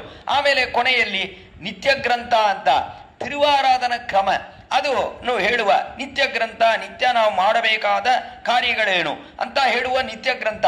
ಈ ರೀತಿ ಇರುವ 9 ರತ್ನಗಳು ನವರತ್ನಗಳಾಗಿ ಇರುವುದನ್ನೇ ನಮಗಾಗಿ ಉಪಕರಿಸಿದ್ದಾರೆ ಸ್ವಾಮಿ ರಾಮಾನುಜರು. ಅದು ಅವರ ವೈಭವ, ರಾಮಾನುಜರ ವೈಭವ. ಈ ನವರತ್ನಗಳಲ್ಲಿ ಶ್ರೀಭಾಷ್ಯ ಅನ್ನುವುದು ಬಹಳ ಮುಖ್ಯವಾಗಿರುವ ಒಂದು ರತ್ನ. ಈ ಶ್ರೀಭಾಷ್ಯವನ್ನು ಬರೆಯಬೇಕು ಅಂತ ಕೆಳಗೆ ಹೇಳಿದೆ. ಆಳವಂದಾರಿನ ಅಭಿಲಾಷೆ ಇತ್ತು. ಭಗವದ್ಬೋಧಾಯನರ ಆ ವೃತ್ತಿ ಗ್ರಂಥವನ್ನು ನಾವು ನೋಡಬೇಕು. ಆ ರೀತಿಯೇ ಅದನ್ನು ನೋಡಿ ಅದರಲ್ಲಿ ಇರುವ ಅರ್ಥವಿಶೇಷಗಳನ್ನು ಬರೆಯಬೇಕು ಅಂತ ಪರಮಾಚಾರ್ಯರಾದ ಯಾಮುನಾಚಾರ್ಯರಿಗೆ ಈ ಆಸೆ ಇತ್ತು ಅಂತ ಕೆಳಗೇನೆ ನಾವು ಇಲ್ಲಿ ಅನುಭವಿಸಿದ್ದೇವೆ. ಅದರಲ್ಲಿ ಭಗವದ್ ರಾಮಾನುಜರು ಇಲ್ಲಿಂದ ಕಾಶ್ಮೀರಕ್ಕೆ ಹೋದ್ರು. ಕಾಶ್ಮೀರಲ್ಲಿ ಅಲ್ಲಿ ಸರಸ್ವತಿ ಭಾಂಡಾಕಾರ ಅನ್ನುವ ಆ ಭಾಂಡಾಕಾರದಲ್ಲಿ ಅಂದ್ರೆ ಲೈಬ್ರರಿ ಅಂತ ಅರ್ಥ. ಅಲ್ಲಿ ಈ ಬೋಧಾಯನ ಮಹರ್ಷಿ ಅವರು ವಿಶಿಷ್ಟಾದ್ವೈತ ಪರವಾಗಿ ವ್ಯಾಸರು ರಚಿಸಿರುವ ಬ್ರಹ್ಮಸೂತ್ರಕ್ಕೆ ವ್ಯಾಖ್ಯಾನ ಮಾಡಿದ್ದಾರೆ. ಆ ವ್ಯಾಖ್ಯಾನವನ್ನು ನೋಡಬೇಕು ಅಂತ ತಮ್ಮ ಶಿಷ್ಯರಾದ ಕುರತ್ತಾಳ್ವಾನನ್ನು ಕರೆದುಕೊಂಡು ಅಲ್ಲೋದ್ರು. ಹೋಗಿ ಅಲ್ಲಿ ನೋಡಿದಾಗ ಅಲ್ಲಿ ರಾಜ ಇವರಿಗೆ ಅನುಮತಿ ಕೊಟ್ಟ. ಆ ಅನುಮತಿಗೆ ಅನುಸರಣೆಯಾಗಿ ಅಲ್ಲಿ ಪುಸ್ತಕವನ್ನು ನೋಡ್ತಾ ಇದ್ರು. ನೋಡ್ತಾ ಇರುವಾಗ ಇನ್ನೇನೋ ಅರ್ಧ ಪುಸ್ತಕವನ್ನು ನೋಡಿದ್ದಾರೆ ಅಲ್ಲಿ ಬೋಧಾಯನ ವೃತ್ತಿ ಗ್ರಂಥವನ್ನು ರಾಮಾನುಜರು. ಆವಾಗ ರಾಜನಿಗೆ ಯಾರೋ ಕೆಲವೊಬ್ರು ಬಂದು ಈ ರಾಮಾನುಜರಿದ್ದಾರಲ್ಲ ಇವರು ವಿಶಿಷ್ಟಾದ್ವೈತ ಪರವಾಗಿ ಅರ್ಥಗಳನ್ನೆಲ್ಲ ನೋಡಿ ಅದನ್ನೆಲ್ಲ ಬರೆದ್ಬಿಟ್ರೆ ನಮ್ಮ ಒಂದು ಮತಕ್ಕೆ ಅದು ಎಲ್ಲ ಹಾಳು ಮಾಡುವಂತೆ ಆಗತ್ತೆ. ಆದ್ದರಿಂದ ಇವರಲ್ಲಿ ನೀವು ಪುಸ್ತಕಗಳನ್ನು ಕೊಡಬಾರದು ಅಂತ ಹೇಳಿದ್ರು ಕೆಲವೊಬ್ರು. ರಾಜನು ಅದನ್ನು ಕೇಳಿ ರಾಮಾನುಜರಲ್ಲಿ ಬಂದು ನೀವು ನೋಡಿದ ಪುಸ್ತಕಗಳೆಲ್ಲ ಸಾಕು, ನೀವು ಹೋಗ್ಬನ್ನಿ ಅಂತ ಹೇಳಿದಾಗ ರಾಮಾನುಜರಿಗೆ ತುಂಬಾ ದುಃಖವಾಯಿತು. ಅಯ್ಯೋ, ಈ ರೀತಿ ಹೇಳ್ಬಿಟ್ನಲ್ಲ ರಾಜ, ನಾವು ಪೂರ್ಣವಾಗಿ ಬೋಧಾಯನ ಗ್ರಂಥವನ್ನು ನೋಡ್ಲಿಲ್ವಲ್ಲ, ಏನ್ ಮಾಡೋದು? ಇದನ್ನು ನೋಡಿದ ಮೇಲೆ ಬರೆಯಬೇಕು ಅನ್ನುವ ಆಳವಂದಾರಿನ ಅಭಿಲಾಷೆ ಅದು ಸಾಧ್ಯವಾಗದೆ ಹೋಗುತ್ತದಲ್ಲ ಅಂತ ತುಂಬಾ ದುಃಖವಾಯಿತು ಎಂಬೆರುಮಾನಾರಿಗೆ ರಾಮಾನುಜರಿಗೆ. ಆವಾಗ ಕುರತ್ತಾಳ್ವಾನ್, ಸ್ವಾಮಿ ಯಾಕೆ ದುಃಖ ಪಡ್ತಾ ಇದ್ದೀರಾ? ದುಃಖ ಬೇಡ, ನಾನಿದ್ದೀನಿ, ನಾನು ಪೂರ್ಣವಾಗಿ ನೋಡಿದ್ದೇನೆ ಅಂತ ಹೇಳಿದ್ರು. ಬೋಧಾಯನ ಗ್ರಂಥವನ್ನು ನಾನು ಪೂರ್ಣವಾಗಿ ನೋಡಿದ್ದೇನೆ ಅಂತ ಹೇಳಿದ್ರು ಕುರತ್ತಾಳ್ವಾನ್. ಹೇಗೆ ನೋಡಿದ್ರಿ ನೀವು ಕೇಳಿದ್ರು ರಾಮಾನುಜರು. ನೀವು ಮೊದಲನೇ ಭಾಗವನ್ನು ನೋಡುವಾಗ ನಾನು ಕೊನೆಯ ಭಾಗವನ್ನು ನೋಡಿದೆ, ನೀವು ಕೊನೆಯ ಭಾಗವನ್ನು ನೋಡುವಾಗ ನೀವು ನೋಡ್ಲಿಲ್ಲ ಕೊನೆಯ ಭಾಗ, ಮೊದಲನೇ ಭಾಗವನ್ನು ನೋಡುವಾಗ ನಾನು ಕೊನೆಯ ಭಾಗ ನೋಡ್ತಾ ಇದ್ದೆ. ಆಮೇಲೆ ನೀವು ಸ್ವಲ್ಪ ವಿಶ್ರಾಮ ಮಾಡುವಾಗ ನಾನು ಮೊದಲನೇ ಭಾಗವನ್ನು ನೋಡಿದೆ.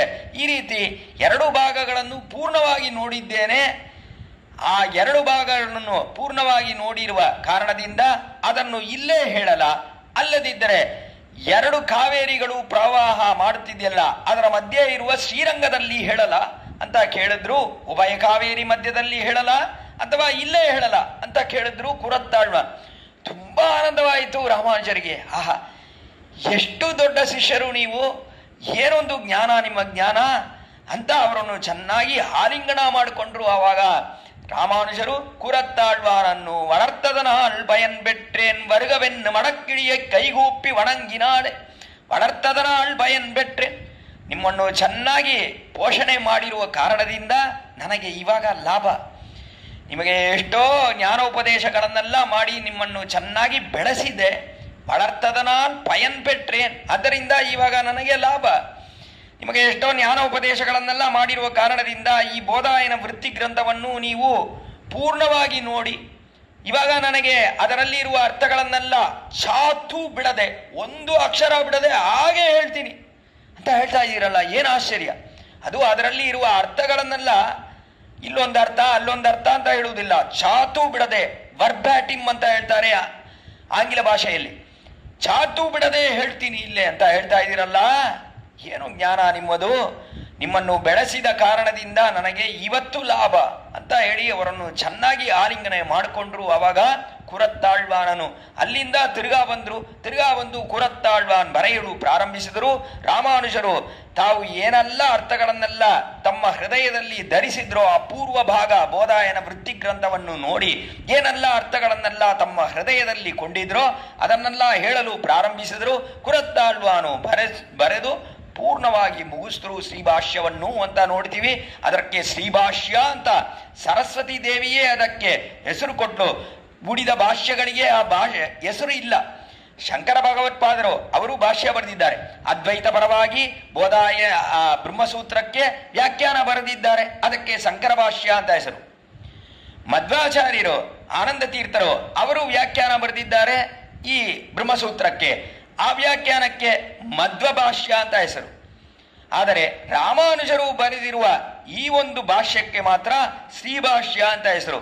ಕಾರಣ, ಒಮ್ಮೆ ಕಾಶ್ಮೀರಕ್ಕೆ ತಿರುಗಾ ಹೋಗುವಾಗ ಅಲ್ಲಿ ಸರಸ್ವತಿಯೇ ಬಂದು ಈ ನಿಮ್ಮ ಭಾಷ್ಯವನ್ನು ನಮಗೆ ಹೇಳಬೇಕು ಅಂತ ಕೇಳಿದ ಕಾಲದಲ್ಲಿ ಕತ್ಸೇತ ಕಪ್ಯಾಸಂ ಪುಂಡರೀಕಮೇವ ಮಕ್ಷಿಣಿ ತಸ್ಯ ಉದಿತಿನಾಮ ಅನ್ನುವ ವಿಶೇಷ ವೇದಾಂತ ವಾಕ್ಯ ಚಾಂದೋಗ್ಯ ಉಪನಿಷತ್ ವಾಕ್ಯಕ್ಕೆ ಈ ಅರ್ಥವನ್ನು ಹೇಳಿದಾಗ, ರಾಮಾನುಜರು ಹೇಳಿದಾಗ ಅದನ್ನು ಕೇಳಿದ ಸರಸ್ವತಿಗೆ ಬಹಳ ಆನಂದವಾಯಿತು.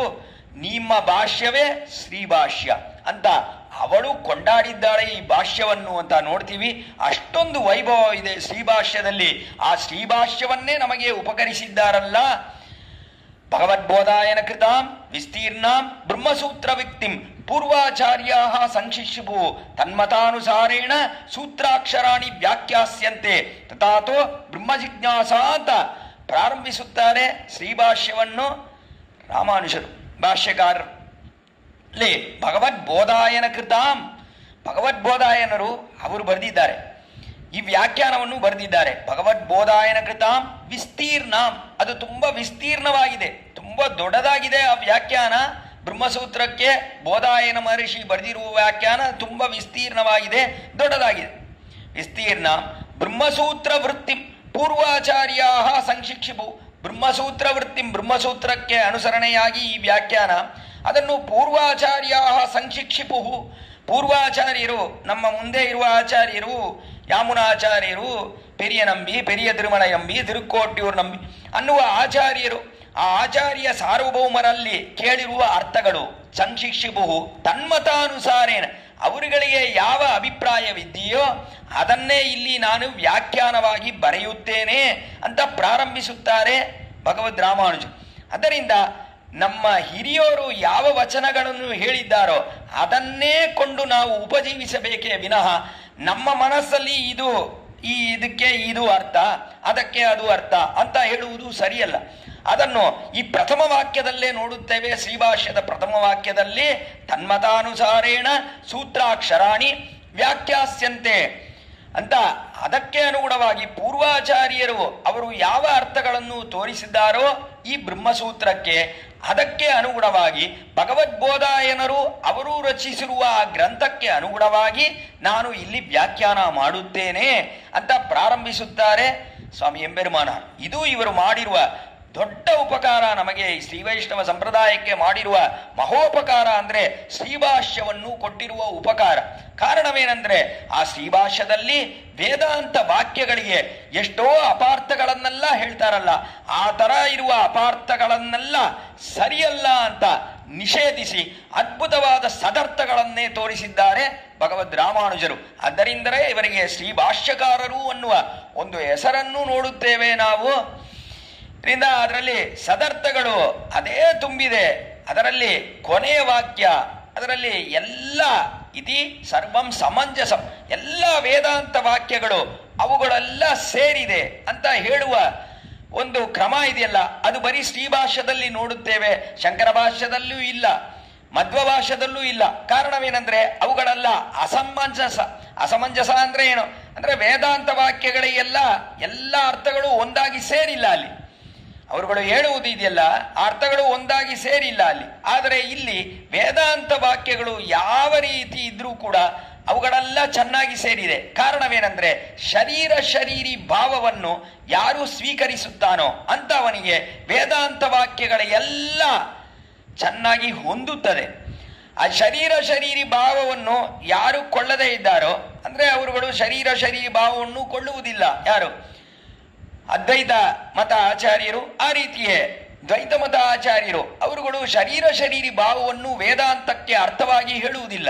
ಆದರೆ ವೇದಾಂತಕ್ಕೆ ಅರ್ಥವಾಗಿ ಶರೀರಿ ಭಾವವನ್ನೇ ಹೇಳಿದ್ರೆ ಮಾತ್ರ ಎಲ್ಲ ವೇದಾಂತ ವಾಕ್ಯಗಳು ಒಂದಾಗಿ ಸೇರುತ್ತದೆ ವಿನಃ ಶರೀರಿ ಭಾವವನ್ನು ನಾನು ಒಪ್ಪುಕೊಳ್ಳುವುದಿಲ್ಲ ಅಂತ ಹೇಳಿದ್ರೆ ಒಂದು ಕಾಲದಲ್ಲೂ ವೇದಾಂತ ವಾಕ್ಯಗಳು ಒಂದಾಗಿ ಸೇರುವುದಿಲ್ಲ.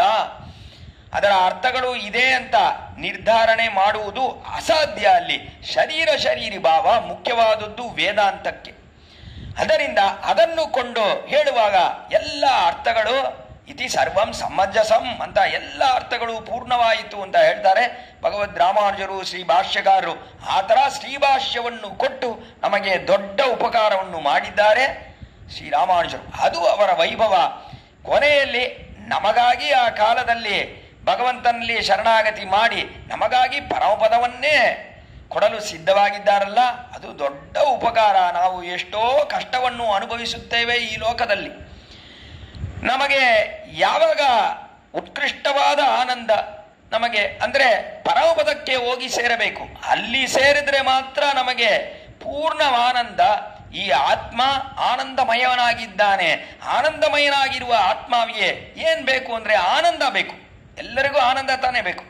ಲೋಕದಲ್ಲಿ ಒಬ್ಬರಾದ್ರೂ ನನಗೆ ದುಃಖ ಬೇಕು, ನಾನು ದುಃಖದಲ್ಲೇ ಮುಳುಗಿರಬೇಕು ಅಂತ ಹೇಳ್ತಾನ? ಇಲ್ಲ. ಎಲ್ರಿಗೂ ಏನ್ ಬೇಕು ಅಂದ್ರೆ ಆನಂದ ಸಾಗರದಲ್ಲಿ ಮುಳುಗಬೇಕು ಅನ್ನುವುದೇ ತಾನೇ ಅಭಿಲಾಷೆ. ಅದಕ್ಕೆ ಕಾರಣವೇನು ಅಂದ್ರೆ ಆತ್ಮ ಆನಂದಮಯನಾಗಿದ್ದಾನೆ.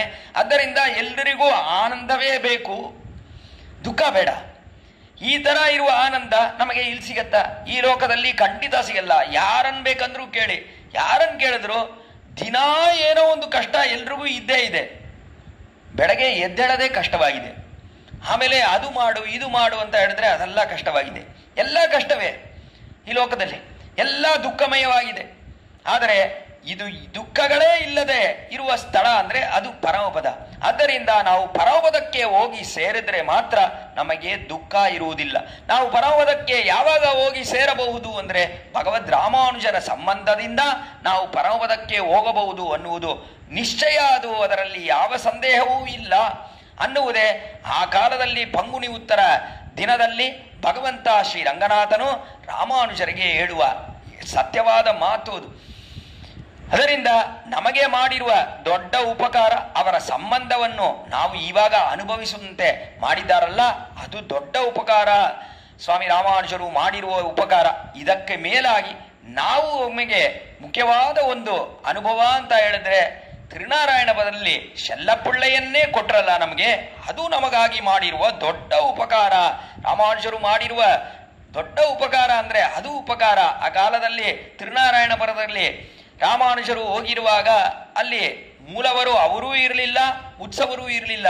ಅವಾಗ ಸ್ವಪ್ನದಲ್ಲಿ ರಾಮಾನುಜರಿಗೆ ತಿರುನಾರಾಯಣನು ಸೇವೆ ಸಾಧಿಸಿ ನಾನೇ ಇಲ್ಲಿದ್ದೀನಿ ಅಂತ ಹೇಳಿದ ಕಾರಣದಿಂದ ಅಲ್ಲಿ ಹೋಗಿ ದೊಡ್ಡ ಹುತ್ತಿಂದ ಅವನು ಮೂಡಲು ಪಟ್ಟಿದ್ದಾನೆ ತಿರುನಾರಾಯಣನು, ಮೂಲ ವಿಗ್ರಹ. ಅವಾಗ ರಾಮಾನುಜರು ಅಲ್ಲಿ ತಮ್ಮ ಕೈಗಳಲ್ಲಿ ಎರಡು ಕೈಯಲ್ಲೂ ಪವಿತ್ರವನ್ನು ಧರಿಸಿ, ಇವತ್ತಿಗೂ ಹೋದ್ರು ಅಲ್ಲಿ ರಾಮಾನುಜರ ವಿಗ್ರಹದಲ್ಲಿ ಎರಡು ಕೈಗಳಲ್ಲೂ ಪವಿತ್ರವನ್ನು ನಾವು ದರ್ಶನ ಮಾಡಬಹುದು. ಆ ಥರ ಪವಿತ್ರವನ್ನು ಪವಿತ್ರವನ್ನು ತಾವು ಧರಿಸಿ ಅಲ್ಲಿ ಆ ಹುತ್ತನ್ನೆಲ್ಲ ಚೆನ್ನಾಗಿ ತೆಗೆದು ಒಳಗಡೆ ಹೋಗಿದ್ರೆ ಆಶ್ಚರ್ಯವಾದ ಸುಂದರವಾದ ತಿರುನಾರಾಯಣನ ಮೂಲ ವಿಗ್ರಹ. ಆ ವಿಗ್ರಹವನ್ನು ನೋಡಿದ ಮೇಲೆ ಇವರಿಗೆ ಉತ್ಸವರಿರಬೇಕಲ್ಲ. ನೋಡಿದ್ರು ಅವರನ್ನು, ಆಹಾ ಎಷ್ಟು ಸುಂದರವಾಗಿದ್ದಾನೆ ಇವನು, ಪಗಲ್ ಕಂಡೇನ್ ನಾರಾಯಣನೈ ಕಂಡೇನ್ ಕನವಿಲ್ ಮಿಗ ಕಂಡೇನ್ ಮೀಂಡವನ ಮೆಯ್ಯೇ ಮಿಗ ಕಂಡೇನ್ ಅಂತ ಏನ್ ಸುಂದರವಾಗಿದ್ದಾನೆ. ಪಗಲ್ ಕಂಡೇನ್ ಅಂದ್ರೆ ಇವಾಗ ನನಗೆ ಸೂರ್ಯೋದಯವಾಯಿತು, ಬೆಳಗಾಯಿತು, ಬೆಳಗನ್ನು ನೋಡಿದೆ ಅಂತ ಹೇಳಿದ್ರು. ಬೆಳಗನ್ನು ನೋಡಿದೆ ಅಂತ ಹೇಳಿದ್ರೆ ಆಮೇಲೆ ಪಗಲ್ ಕಂಡೇನ್ ನಾರಾಯಣನೈ ಕಂಡೇನ್. ನಾರಾಯಣನ್ ಅಂದ್ರೆ ತಿರುನಾರಾಯಣಪುರದಲ್ಲಿ ಇರುವ ತಿರುನಾರಾಯಣನು, ಇವನನ್ನು ನಾನು ನೋಡಿದೆ ಅಂತ ಹೇಳಿದ್ರು. ತಿರುನಾರಾಯಣನನ್ನು ಕಂಡೆ ಅಂದ್ರೆ ಅದಕ್ಕೂ ಹಗಲನ್ನು ಕಂಡೆ ಎನ್ನುವುದಕ್ಕೂ ಏನ್ ಸಂಬಂಧ ಅಂದ್ರೆ ಅಸ್ತಮಿಯಾದ ಆದಿತ್ಯನೈ ಕಂಡೇನ್. ಆಶ್ಚರ್ಯವಾಗಿ ವ್ಯಾಖ್ಯಾನ ಮಾಡಿದ್ರು ನಮ್ಮ ಪೂರ್ವಾಚಾರ್ಯರು. ಅಸ್ತಮಿಯಾದ ಆದಿತ್ಯ, ಸೂರ್ಯ ಉದಯವಾದರೆ ಅವನಿಗೆ ಅಸ್ತಮನ ಅನ್ನುವುದಿದೆ. ಆದರೆ ಇಲ್ಲಿ ಅಸ್ತಮನ ಅನ್ನುವುದೇ ಇಲ್ಲ. ಯಾರಿಗೆ? ಭಗವಂತನಿಗೆ, ತಿರುನಾರಾಯಣನಿಗೆ ಅಸ್ತಮನ ಅನ್ನುವುದೇ ಇಲ್ಲ. ಆ ತರ ಇರುವ ಸೂರ್ಯನನ್ನು ನಾನು ಇಲ್ಲಿ ನೋಡುತ್ತಿದ್ದೇನೆ ಅಂತ ರಾಮಾನುಜರು ಹೇಳಿದ್ರು. ಆದರೂ ಅವರಿಗೆ ದುಃಖವಾಯಿತು ಇವನನ್ನು ನೋಡಿದ ಮೇಲೂ ಕೂಡ. ಏನು ದುಃಖ ಅಂದ್ರೆ ಏನಿದ್ರು ಇವನಿಗೆ ಒಬ್ಬ ಉತ್ಸವರಿರಬೇಕಲ್ಲ. ಎಲ್ಲಿ ನೋಡಿದ್ರು ನಮ್ಮ ಶ್ರೀ ವೈಷ್ಣವ ದೇವಸ್ಥಾನಗಳಲ್ಲಿ ಮೂಲ ವಿಗ್ರಹ ಅಂತ ಉತ್ಸವ ವಿಗ್ರಹ ಅಂತ ಎರಡನ್ನು ನೋಡ್ತೀವಿ. ಉತ್ಸವ ವಿಗ್ರಹವೇ ಇಲ್ಲವೇ ಇವನಿಗೆ. ಏನು ಆಶ್ಚರ್ಯ, ಈ ತರ ಉತ್ಸವ ವಿಗ್ರಹ ಇಲ್ಲದೆ ಒಬ್ಬ ಇದ್ದಾನೆ ಅಂದ್ರೆ ತುಂಬಾ ಆಶ್ಚರ್ಯವಾಗಿದೆಯಲ್ಲ ಅಂತ ದುಃಖ ಆಯಿತು. ಆ ದಿನ ರಾತ್ರಿ ಸ್ವಪ್ನದಲ್ಲಿ ತಿರುನಾರಾಯಣನು ಬಂದು, ಶೆಲ್ಲಪುಳ್ಳೆ ಬಂದು, ನಾವು ಡೆಲ್ಲಿಯಲ್ಲಿ ಇದ್ದೀವಿ, ನಮ್ಮನ್ನು ಬಂದು ಕರ್ಕೊಂಡು ಹೋಗಿ ಅಂತ ಹೇಳಿದ ಶೆಲ್ಲಪುಳ್ಳೆ. ಮಾರನೇ ದಿನ ರಾಜನ ಸಹಾಯದ ಜೊತೆ ಅಲ್ಲಿಂದ ತಿರುನಾರಾಯಣಪುರದಿಂದ ಅಲ್ಲಿಗೆ ಹೋಗಿ, ಎಲ್ಲಿ ಡೆಲ್ಲಿಗೆ ಹೋಗಿ, ಅಲ್ಲಿ ಒಬ್ಬ ಮುಸ್ಲಿಂ ರಾಜ, ಅವ ರಾಜನಲ್ಲಿ ಹೋಗಿ ನಮ್ಮ ವಿಗ್ರಹ ಒಂದು ನಿಮ್ಮಲ್ಲಿದೆ ಅಂತ ಕೇಳಿದಾಗ ರಾಜನು, ನಿಮ್ಮ ವಿಗ್ರಹವ? ನಮ್ಮಲ್ಲಿ ಎಷ್ಟೋ ವಿಗ್ರಹ ಇದೆ ನೋಡಿ, ಇದರಲ್ಲಿ ಯಾವುದಾದ್ರೂ ನಿಮ್ಮ ವಿಗ್ರಹ ಇದೆಯಾ ನೋಡಿ, ಇದರ ತಗೊಂಡೋಗಿ ಅಂತ ಹೇಳ್ದ. ಅಲ್ಲೋಗಿ ನೋಡಿದ್ರೆ ಅಲ್ಲಿ ಇರಲಿಲ್ಲ. ರಾಜನಿಗೆ ಇಲ್ಲಿ ವಿಗ್ರಹ ಇಲ್ಲ ಅಂದ್ರೆ ಎಲ್ಲೂ ಇರುವುದಿಲ್ಲ ಅಂತ ಹೇಳಿದ ಕಾರಣದಿಂದ ರಾಮಾನುಜರಿಗೆ ಬಹಳ ದುಃಖವಾಯಿತು. ಆ ದಿನ ರಾತ್ರಿ ಸ್ವಪ್ನದಲ್ಲಿ ಸೆಲ್ಲಪ್ಪುಳ್ಳೆ ಸೇವೆ ಸಾಧಿಸಿ ನಾನು ಇಲ್ಲಿ ಅಂತಃಪುರದಲ್ಲಿ ಇದ್ದೀನಿ ಅಂತ ಹೇಳ್ದ. ರಾಜನಲ್ಲಿ ಮಾರನೇ ದಿನ ರಾಮಾನುಜರು ಹೇಳಿದ ಕಾಲದಲ್ಲಿ ರಾಜನು ಅಂತಃಪುರಕ್ಕೆ ಒಳಗೆ ಹೋಗಲು ಯಾರಿಗೂ ಅನುಮತಿ ಇಲ್ಲ, ಇಲ್ಲಿ ನಾವುಗಳೇ ಹೋಗುವುದಿಲ್ಲ ನಮ್ಮ ಅಂತಃಪುರಕ್ಕೆ, ಅಲ್ಲಿ ಸ್ತ್ರೀಗಳಿರುವ ಸ್ಥಳ, ಅಲ್ಲಿ ನಾವುಗಳೇ ಹೋಗುವುದಿಲ್ಲ. ಆ ರೀತಿ ಇರುವಾಗ ನೀವು ಹೇಗೆ ಹೋಗ್ತೀರಿ? ನೀವು ಬೇಕಂದ್ರೆ ಹೊರಗಡೆಯಿಂದಲೇ ನಿಮ್ಮ ವಿಗ್ರಹವನ್ನು ಕರೆದು ನೋಡಿ, ಅದು ಬಂದ್ರೆ ತಗೊಂಡು ಹೋಗಿ ಅಂತ ಹೇಳ್ದ. ರಾಜನಿಗೆ ಏನು ಅಭಿಪ್ರಾಯ? ವಿಗ್ರಹ ಎಲ್ಲಿಂದ ಬರುತ್ತೆ, ವಿಗ್ರಹ ಎಲ್ಲಾದ್ರೂ ಬರುತ್ತಾ ಅನ್ನುವ ಅಭಿಪ್ರಾಯದಿಂದ ಅವನು ಹೇಳ್ದ. ರಾಮಾನುಜರು ಸರಿ ಹಾಗೆ ಮಾಡ್ತೀನಿ ಅಂತ ಅಂತಃಪುರಕ್ಕೆ ಆಚೆ ಇದ್ಕೊಂಡು ಅಲ್ಲಿಂದ ಕರೆದ್ರು. ಶೆಲ್ಲಪ್ಪುಳ್ಳಾಯ್ ವಾರಾಯ್, ಶೆಲ್ಲಪ್ಪುಳ್ಳಾಯ್ ಬರಬೇಕು, ನೀನು ಬರಬೇಕು, ನನ್ನಲ್ಲಿ ಬರಬೇಕು ಅಂತ ಕರೆದ್ರು. ಆ ಕಾಲದಲ್ಲಿ ಕರೆದ ಕೂಡಲೇ ಒಳಗಡೆಯಿಂದ ವಿಗ್ರಹವೇ ನಡ್ಕೊಂಡು ಬಂತು. ಆ ಕಾಲದಲ್ಲಿ ವಿಗ್ರಹವೇ ಬಂದು ರಾಮಾನುಜರ ಮಡಿಯಲ್ಲಿ ಬಂದು ಅಲ್ಲೇ ಇತ್ತು, ಅಲ್ಲಿ ಸೇರಿತು ಮದಿಯಲ್ಲಿ. ತುಂಬಾ ಆಶ್ಚರ್ಯವಾಯಿತು ರಾಮಾನುಜರಿಗೆ. ತೊಡರ ಶಂಗಿಲಿಗೈ ಸಲಾರ್ ಬಿಲಾರನ್ನ ತುಂಗು ಬೊನ್ಮಣಿ ಒಳಿಪ್ಪ ಪಡುಮದ ಪುಣಲ್ ಜೋರ ವಾರಣಂ ಪಯ್ಯ ನಿನ್ನೂರುವುದು ಬೋಲ್ உடன் கூடி கிங்கினி ஆரவாரிப்ப உடமணி பரகலங்க தடந்தாடின கொண்டு ಶಾರ್ಂಗಬಾಣಿ ತಳರ್ನಡೆ ನಡವಾನು ಅಂತ ಆಶ್ಚರ್ಯವಾದ ಪೆರಿಯಾಳ್ವಾರ್ ಪಾಶುರ. ಆ ಪಾಶುರಕ್ಕೆ ಅನುಗುಣವಾಗಿ ತೊಡರ ಶಂಗಿಲಿಗೈ ಸಲಾರ್ ಬಿಲಾರ್ ಎನ್ನ ತುಂಗು ಬೊನ್ಮಣಿ ಒಳಿಪ್ಪ, ತೊಡರ ಶಂಗಿಲಿಗೈ ಅಂತ ಎಷ್ಟೋ ಗೆಜ್ಜೆಗಳೆಲ್ಲ ಯಶೋಧಾದೇವಿ ಕಟ್ಟಿದ್ದಾಳೆ ಕೃಷ್ಣನ ತಿರುಮೇನಿಯಲ್ಲಿ. ಅದರ ಜೊತೆ ಅವನು ಬರುವಾಗ ಅಂದ್ರೆ ಸೊಂಟಕ್ಕೆ ಕಟ್ಟಿರುವುದು, ಕಾಲಲ್ಲಿ ಕಟ್ಟಿರುವುದು, ಈ ತರ ಎಷ್ಟೋ ಗೆಜ್ಜೆಗಳೆಲ್ಲ ಇದೆಯಲ್ಲ, ಅದರ ಜೊತೆ ಅವನು ಬರುವಾಗ ತೊಡರ ಶಂಗಿಲಿಗೈ ಸಲಾರ್ ಪಿಲಾರ್ ಸಲಾರ್ ಪಿಲಾರ್ ಅಂತ ಶಬ್ದ ಮಾಡಿಕೊಂಡು ಬರ್ತಾನೆ. ಒಂದು ಚಿಕ್ಕ ಆನೆ ಮರಿ ಬಂದ್ರೆ ಎಷ್ಟು ಸುಂದರವಾಗಿರುತ್ತೆ, ಆ ತರ ಕೃಷ್ಣನು ಬರುತ್ತಿದ್ದಾನೆ ಅನ್ನುವ ಪಾಶುರಕ್ಕೆ ಅನುಗುಣವಾಗಿ ಇಲ್ಲೂ ಕೂಡ ಶೆಲ್ಲಪ್ಪುಳ್ಳೈ ಒಳಗಿಂದ ಬರುವಾಗ, ಅಂತಃಪುರದ ಒಳಗಿಂದ ಬರುವಾಗ ದೊಡ್ಡ ಶಬ್ದ, ಅವನ ತಿರುವಾಭರಣಗಳು ಅವುಗಳಿಂದ ಬರುವ ಅದ್ಭುತವಾದ ಶಬ್ದ. ಆ ಶಬ್ದದ ಜೊತೆ ಬಂದು ಮಡಿಲಲ್ಲಿ ಕುಳಿತಿದ್ದ ಕಾಲದಲ್ಲಿ ರಾಮಾನುಜರ ಮಡಿಲಲ್ಲಿ ರಾಮಾನುಜರು ಅವನನ್ನು ಚೆನ್ನಾಗಿ ಆಲಿಂಗನ ಮಾಡಿಕೊಂಡ್ರು. ಶೆಲ್ಲಪ್ಪುಳ್ಳ ಅಂತ ಆಲಿಂಗನ ಮಾಡಿಕೊಂಡ್ರು. ಎಷ್ಟು ಆನಂದ ಭಗವಂತನಿಗೆ. ಶೆಲ್ಲಪ್ಪುಳ್ಳೆಗೆ ಆವಾಗ ರಾಮಾನುಜರ ಆಲಿಂಗನದಿಂದ ಬಹಳ ಆನಂದ. ಇಲ್ಲಿಂದ ಒಂದು ಜೀವಾತ್ಮ ಪರಮಪದಕ್ಕೆ ಹೋಗುತ್ತದೆ, ನಾವು ಹೋಗ್ತೀವಿ, ಖಂಡಿತವಾಗಿ ಹೋಗ್ತೀವಿ. ನಮ್ಮ ಜೀಯರ್ ಸ್ವಾಮಿಯ ಸಂಬಂಧದಿಂದ ಪರಮಪದ ಪ್ರಾಪ್ತಿ ನಿಶ್ಚಯ ನಮಗೆ. ಅದರಿಂದ ಅಲ್ಲಿ ಹೋಗ್ತೀವಿ. ಜೀವಾತ್ಮ ಇಲ್ಲಿಂದ ಹೋದ್ರೆ ಪರಮಪದಕ್ಕೆ ಹೋದ್ರೆ ಅಲ್ಲಿ ಭಗವಂತನ ಆಲಿಂಗನ. ಕೊಪ್ಪೊಡೆಯ ಗೊಟ್ಟುಕಾಲ್ ಕಟ್ಟಿಲ್ ಮದಿತ್ತು ಆರೋಹಿತ್ತು ಭರತಾಕ್ರೂರ ಮಾರುತಿಗಳ ಪರಿಶ್ವಂಗಿತ್ತ ಮಣಿಮಿಗ ಮಾರ್ಗ. ಭರತನಿಗೆ ಆಲಿಂಗನ ಸಿಕ್ತು, ಮಾರುತಿಗೆ ಹನುಮಾನಿಗೆ ಆಲಿಂಗನ ಸಿಕ್ತು, ಆ ಕ್ರೂರನಿಗೆ ಆಲಿಂಗನ ಸಿಕ್ತು. ಈ ತರ ಆಲಿಂಗನ ಇದೆಯಲ್ಲ, ಆ ಆಲಿಂಗನ ಜೀವಾತ್ಮಗೆ ಪರಮಾತ್ಮ ಅವನ ಆಲಿಂಗನ ನಮಗೆ ಸಿಗತ್ತೆ. ಅವನ ಮಡಿಲಲ್ಲಿ ತೊಡೆಯಲ್ಲಿ ಕುಳಿತುಕೊಂಡ ಮೇಲೆ ಅವನು ಕೋಸಿ ಅಂತ ಕೇಳಲು, ನಾವು ಅಹಂ ಬ್ರಹ್ಮಾಸ್ಮಿ ಅಂತ ಹೇಳಿದ ಮೇಲೆ ಅವನು ಚೆನ್ನಾಗಿ ಆಲಿಂಗನ ಮಾಡಿಕೊಳ್ತಾನೆ ನಮ್ಮನ್ನು ಅಂತ ಕೌಶೀತಕಿ ಉಪನಿಷತ್ ಅದು ವರ್ಣನೆ ಮಾಡ್ತದೆ. ಆ ತರ ಇರುವ ಒಂದು ಆಲಿಂಗನ ನಮಗೆ ಭಗವಂತನ ಆಲಿಂಗನ ಜೀವಾತ್ಮಗೆ ಸಿಗತ್ತೆ.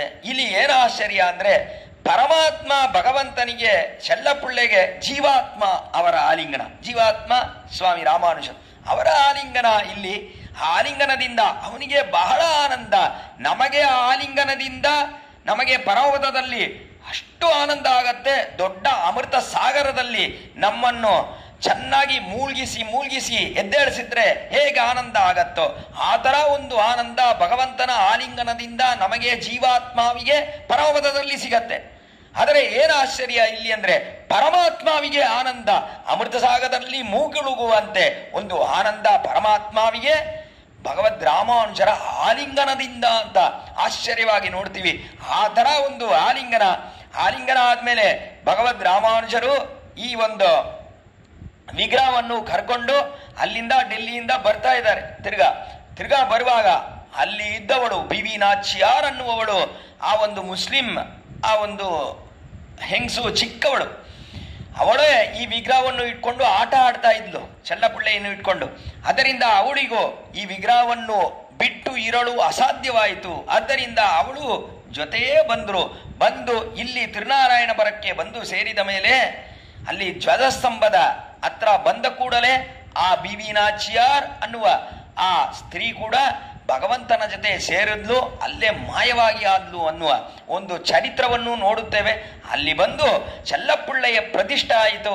ಪ್ರತಿಷ್ಠೆ ಆದಮೇಲೆ ಚೆಲ್ಲಪಿಳ್ಳೆಗೂ ಅದೇ ರೀತಿಯೇ ತಿರುನಾರಾಯಣನಿಗೂ ಅಲ್ಲಿ ಮಂಗಳಾಶಾಸನ ಮಾಡಿ ರಾಮಾನುಜರು ಸ್ವಾಮಿ ನಮ್ಮಾಳ್ವಾರ್ ಅನುಗ್ರಹಿಸಿರುವ ತಿರುವಾಯ್ಮುಡಿಯಲ್ಲಿ 4ನೇ ಎತ್ತಲ್ಲಿ ಮೊದಲನೇ ತಿರುವಾಯ್ಮುಡಿ. ಆ ತಿರುವಾಯ್ಮುಡಿ ಉರುನಾಯಕಮಾಯ್ உடனாண்டவர் கருநாயக வர்ந்தகாலர் சிதகிய பானையர் பெருநாடுகான ಇಮ್ಮೈಲೆ ಪಿಚ್ಚದಾಂಗುಳ್ವರ್ ತಿರುನಾರಣಂದಾಳ್ ಕಾಳಂಬರ ಚಿಂದಿ ತುಯ್ಮಿನೋ ಅನ್ನುವ ಅದ್ಭುತವಾದ ಆ ಪದಿಹವನ್ನು, ಆ ಒಂದು 11 ಪಾಶುರಗಳನ್ನು ತಿರುನಾರಾಯಣನಿಗೆ ರಾಮಾನುಜರು ಸಮರ್ಪಿಸಿದರು. ಏನು ಆಶ್ಚರ್ಯ! ಭಗವಂತ ಅವನಿಗೆ ಆಳ್ವಾರ್ ಸಮರ್ಪಿಸಿರುವ ಪಾಶುರಗಳು ಇದೆಯಲ್ಲ, ಆ ಪಾಶುರಗಳಲ್ಲಿ ತಿರುನಾರಾಯಣಪುರಕ್ಕೆ ಅಂತ ಪದಿಹವೇ ಇಲ್ಲ. ಒಂದು 10 ಪಾಶುರಗಳು ಯಾವುದೂ ಇಲ್ಲ. ಆಳ್ವಾರ್ ಆಡಿರುವ ಪಾಶುರಗಳಲ್ಲಿ 10 ಪಾಶುರಗಳು ಎಷ್ಟೋ ದಿವದೇಶಗಳಿಗೆ ಆಡಿದ್ದಾರೆ. ಅದರಲ್ಲಿ ತಿರುನಾರಾಯಣನಿಗೆ ಅಂತ ಒಂದು 10 ಪಾಶುರ ಆಡಿಲ್ಲ. ಆದರೆ ಅವನಿಗೆ ಏನು ಆಸೆ ಅಂದರೆ, ತಿರುನಾರಾಯಣನಿಗೆ ಏನು ಆಸೆ ಅಂದರೆ, ಆಳ್ವಾರ್ ಆಡುವುದಕ್ಕಿಂತ ಆಳ್ವಾರ್ ಆಡಿರುವ ಪಾಶುರವನ್ನು ರಾಮಾನುಜರ ಮೂಲಕ ನಾವು ಕೊಡಬೇಕು, ಅದು ಅವನಿಗೆ ಆಸೆ. ತಿರುನಾರಾಯಣನಿಗೆ ಅದು ಆಸೆ. ನೇರವಾಗಿ ಆಳ್ವಾರ್ ಪಾಶುರ ಹೇಳುವುದಕ್ಕಿಂತ ರಾಮಾನುಜರು ಇವರಿಗೆ ಏನು ವೈಭವ, ಮಾರನ ಅಡಿಬಣಿಂದು ಇಂದವರ್. ರಾಮಾನುಜರಿಗೆ ಏನು ಹೆಸರು? ಮಾರನ ಅಡಿಬಣಿಂದು ಇಂದವರ್ ಅಂತ ಹೆಸರು. ಮಾರನ್ ಸ್ವಾಮಿ ನಮ್ಮಾಳ್ವಾರ್ ಅವರ ಪಾದಾರವಿಂದಗಳಲ್ಲೇ ತಾವು ಸೇರಿ, ಅದರಿಂದ ಉಜ್ಜೀವನ ಇವರಿಗೆ ರಾಮಾನುಜರಿಗೆ. ಮಾರನ್ ಅಡಿಬಣಿಂದು, ಅಡಿ ಸ್ವಾಮಿ ನಮ್ಮಾಳ್ವಾರಿನ ಅಡಿ ಅವರ ಪಾದಾರವಿಂದಗಳು. ಆ ಪಾದಾರವಿಂದಗಳಲ್ಲಿ ಪಣಿಂದು ಅದನ್ನೇ ನಮಸ್ಕರಿಸಿ, ಆದ್ದರಿಂದ ಉಜ್ಜೀವನ ಯಾರಿಗೆ? ರಾಮಾನುಜರಿಗೆ. ಆ ಥರ ಇರುವ ರಾಮಾನುಜರು, ಅವರ ಮೂಲಕ ನಾವು ಸ್ವಾಮಿ ನಮ್ಮಾಳ್ವಾರಿನ ತಿರುವಾಯ್ಮುಡಿ ಪಾಶುರಗಳನ್ನು ಸ್ವೀಕರಿಸಬೇಕು ಅನ್ನುವುದು ಅಲ್ಲಿ ತಿರುನಾರಾಯಣನಿಗೆ ಚೆಲ್ಲಪಿಳ್ಳೆಗೆ ಅಭಿಪ್ರಾಯ. ನೇರವಾಗಿ ಆಳ್ವಾರ್ ಮೂಲಕ ಸ್ವೀಕರಿಸಬಾರದು, ಆದರೆ ರಾಮಾನುಜರು ಕೊಡಬೇಕು, ಅದನ್ನು ನಾವು ಸ್ವೀಕರಿಸಬೇಕು ಅಂತ ರಾಮಾನುಜರಲ್ಲಿ ಅಷ್ಟು ಪ್ರೀತಿ ಚೆಲ್ಲಪಿಳ್ಳೆಗೆ, ತಿರುನಾರಾಯಣನಿ. ಆದ್ದರಿಂದ ಇವರ ಮೂಲಕ ವರುಣಾಯಗಮ ಎನ್ನುವ ಪದಿಹವನ್ನು ಅವನು ಕೊಂಡ ಅಂತ ವಿಶೇಷಾರ್ಥವನ್ನು ನಾವು ಅನುಭವಿಸಬಹುದು ಇಲ್ಲಿ.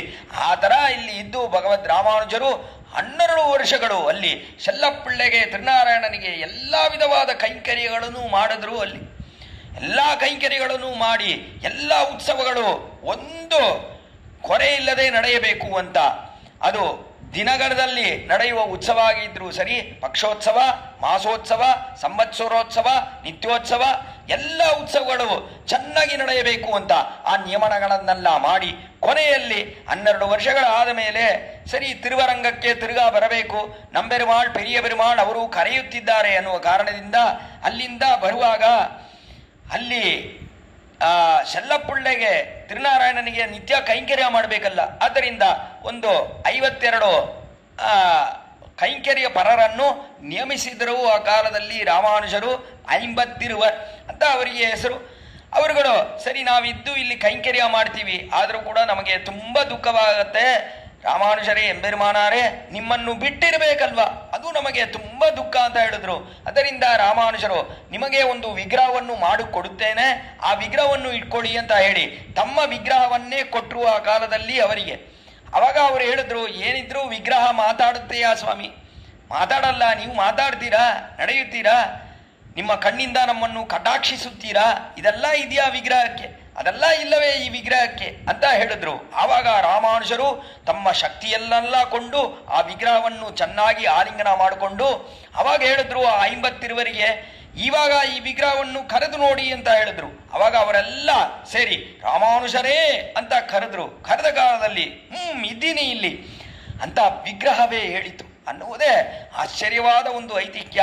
ಆ ರೀತಿ ವಿಗ್ರಹ ಹೇಳ್ತಲ್ಲ, ಅಲ್ಲಿ ಅಷ್ಟೊಂದು ವೈಭವ ವೈಭವವಾದ ವಿಗ್ರಹ ಅಂದರೆ ಅದು ರಾಮಾನುಜರ ವಿಗ್ರಹ, ತಿರುನಾರಾಯಣಪುರದಲ್ಲಿ ಇರುವ ವಿಗ್ರಹ.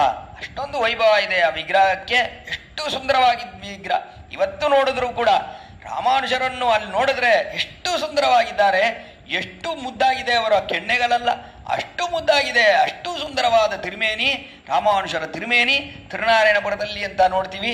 ಅಲ್ಲಿ ರಾಮಾನುಜರ ಶ್ರೀಮಠವನ್ನು ಅಂದರೆ ಯದುಗಿರಿ ಯತಿರಾಜ ಮಠ ಇದೆಯಲ್ಲ, ಆ ಮಠವನ್ನು ಅಲ್ಲಿ ನಿಯಮನ ಮಾಡಿ ರಾಮಾನುಜರು ಅಲ್ಲಿಂದ ಹೊರಟು ಶ್ರೀರಂಗಕ್ಕೆ ಬಂದರು. ಬರುವಾಗ ಅವರಿಗೆ ತುಂಬ ದುಃಖ.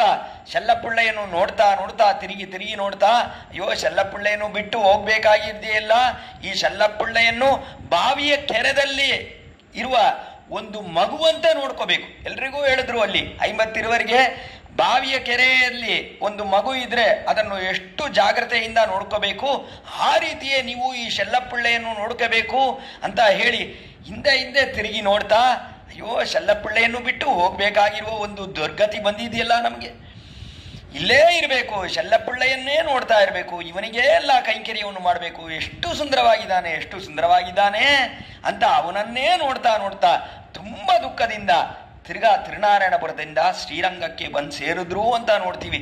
ಈ ಥರ ಆಶ್ಚರ್ಯವಾದ ಎಂಬೆರುಮಾನಾರಿನ ತಿರುಮೇನಿ, ಆ ರೀತಿಯೇ ಶೆಲ್ಲಪಿಳ್ಳೈ ಇವರುಗಳನ್ನೆಲ್ಲ ಕೊಟ್ಟು ನಮಗೆ ಎಷ್ಟು ದೊಡ್ಡ ಉಪಕಾರವನ್ನು ಮಾಡಿದ್ದಾರೆ ಶ್ರೀರಾಮಾನುಜರು ಅಂತ ಹೇಳಿದ್ರೆ.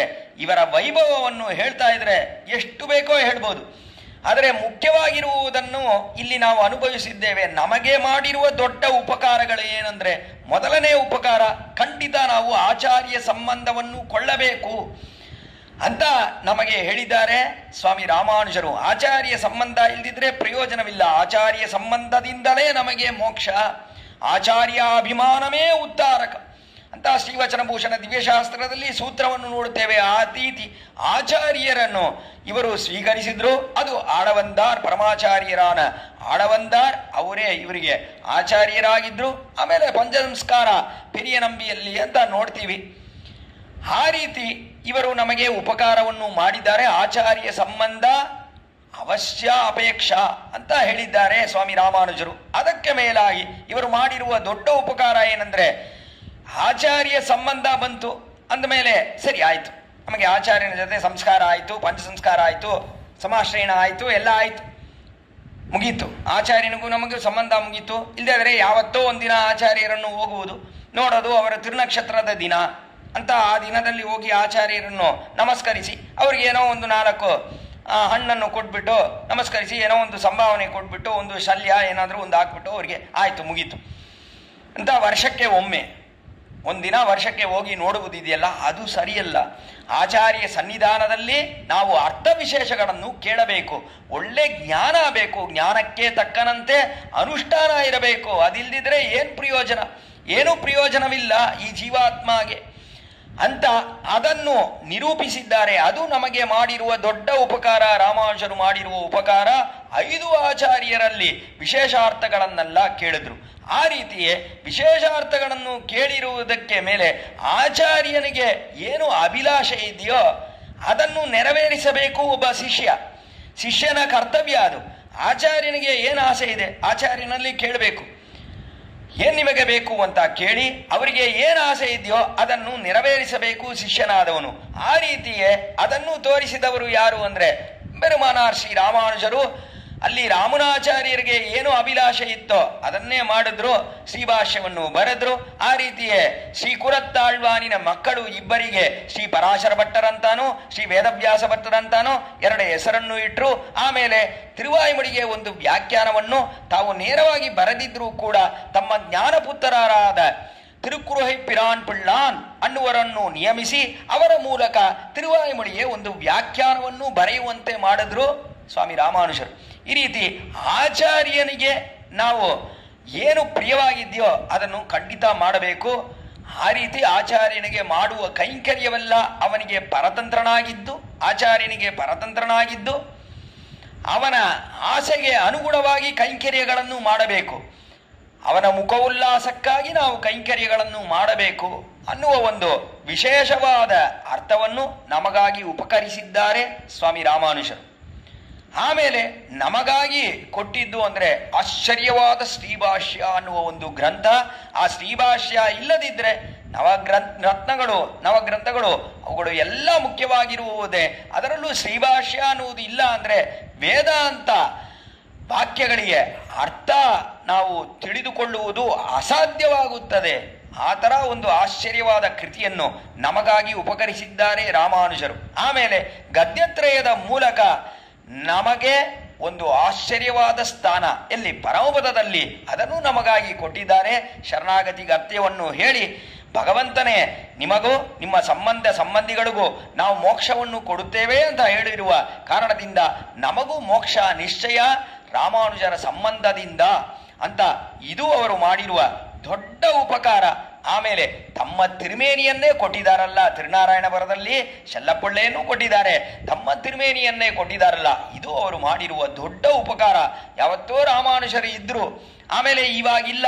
ಅವರ ದಿವ್ಯಮಂಗಳ ವಿಗ್ರಹವನ್ನು ನಾವು ಹೇಗೆ ಇವಾಗ ದರ್ಶನ ಮಾಡುವುದು ಅಂದರೆ, ದರ್ಶನ ಮಾಡುವುದಕ್ಕೆ ಏನೂ ಇಲ್ಲ ಅಂದರೆ ಏನು ಪ್ರಯೋಜನ? ಆ ಒಂದು ಕೊರೆ ಇಲ್ಲದಂತೆ ತಿರುನಾರಾಯಣ ಬರದಲ್ಲಿ ಬಹಳ ಸುಂದರವಾಗಿ ವಿಗ್ರಹ ರೂಪದಲ್ಲಿ ನಮಗಾಗೆ ಸೇವೆ ಸಾಧಿಸುತ್ತಿದ್ದಾನಲ್ಲ ಶೆಲ್ಲಪ್ಪುಳ್ಳೈ, ಆ ರೀತಿಯೇ ರಾಮಾನುಜರು ಕೂಡ. ಆದ್ದರಿಂದ ಈ ಉಪಕಾರಗಳಿದೆಯಲ್ಲ, ಎಷ್ಟೋ ಹೇಳ್ಬೋದು ಉಪಕಾರಗಳು. ಮುಖ್ಯವಾಗಿ ಇರುವ ಉಪಕಾರಗಳನ್ನೆಲ್ಲ ಇಲ್ಲಿ ವಿಣ್ಣಪ್ಪಿಸಿದೆ.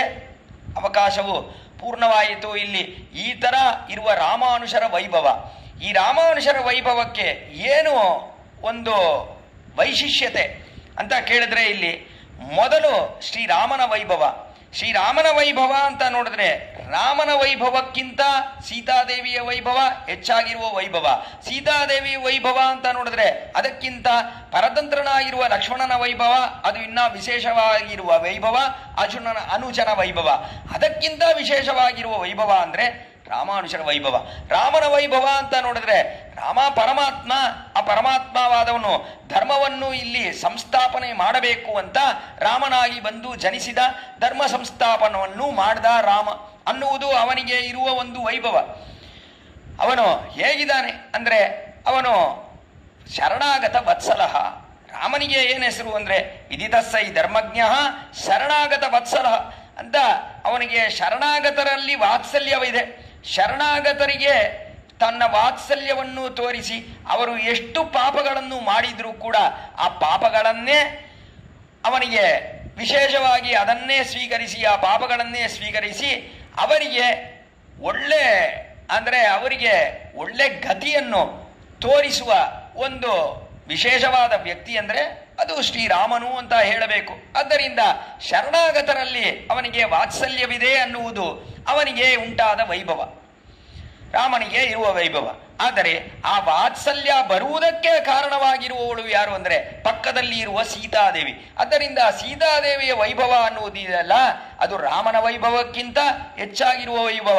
ಕಾರಣವೇನೆಂದರೆ ಭಗವಂತನಲ್ಲಿ ನಾವು ಹೋಗಿ ನಿಂತಾಗ ಇವನು ಪಾಪ ಮಾಡಿದ್ದಾನೆ, ಪಾಪಿಷ್ಠನಾಗಿದ್ದಾನೆ, ಇವನಿಗೆ ನಾವು ಯಾವ ಕಾರ್ಯವನ್ನೂ ಮಾಡುವುದಿಲ್ಲ ಅಂತ ಭಗವಂತ ಇರುವಾಗ ಅವನ ವಾತ್ಸಲ್ಯ ಅನ್ನುವ ಗುಣ, ಆ ಗುಣವನ್ನೇ ಹೊರಗಡೆ ತಗೊಂಡು ಬರುವ ಒಂದು ಕಾರ್ಯ ಅಂತ ಅದನ್ನು ಮಾಡುವವಳು ಅಂದರೆ ಅದು ಸೀತಾದೇವಿ.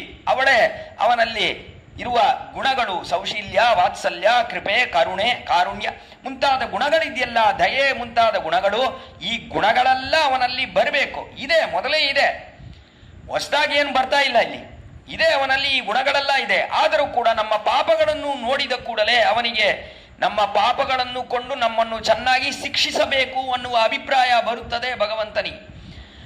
ಆ ಒಂದು ಶಿಕ್ಷಣೆಯಿಂದ ನಮ್ಮನ್ನು ಕಾಪಾಡುವವಳು ಅಂದರೆ ಅದು ಸೀತಾದೇವಿ. ಆದ್ದರಿಂದ ಸೀತಾದೇವಿಯ ವೈಭವ ಅನ್ನುವುದು ಅದು ರಾಮನ ವೈಭವಕ್ಕಿಂತ ಹೆಚ್ಚಾಗಿರುವ ವೈಭವ ಅಂತ ನಾವು ಅನುಭವಿಸಿದ್ದೇವೆ.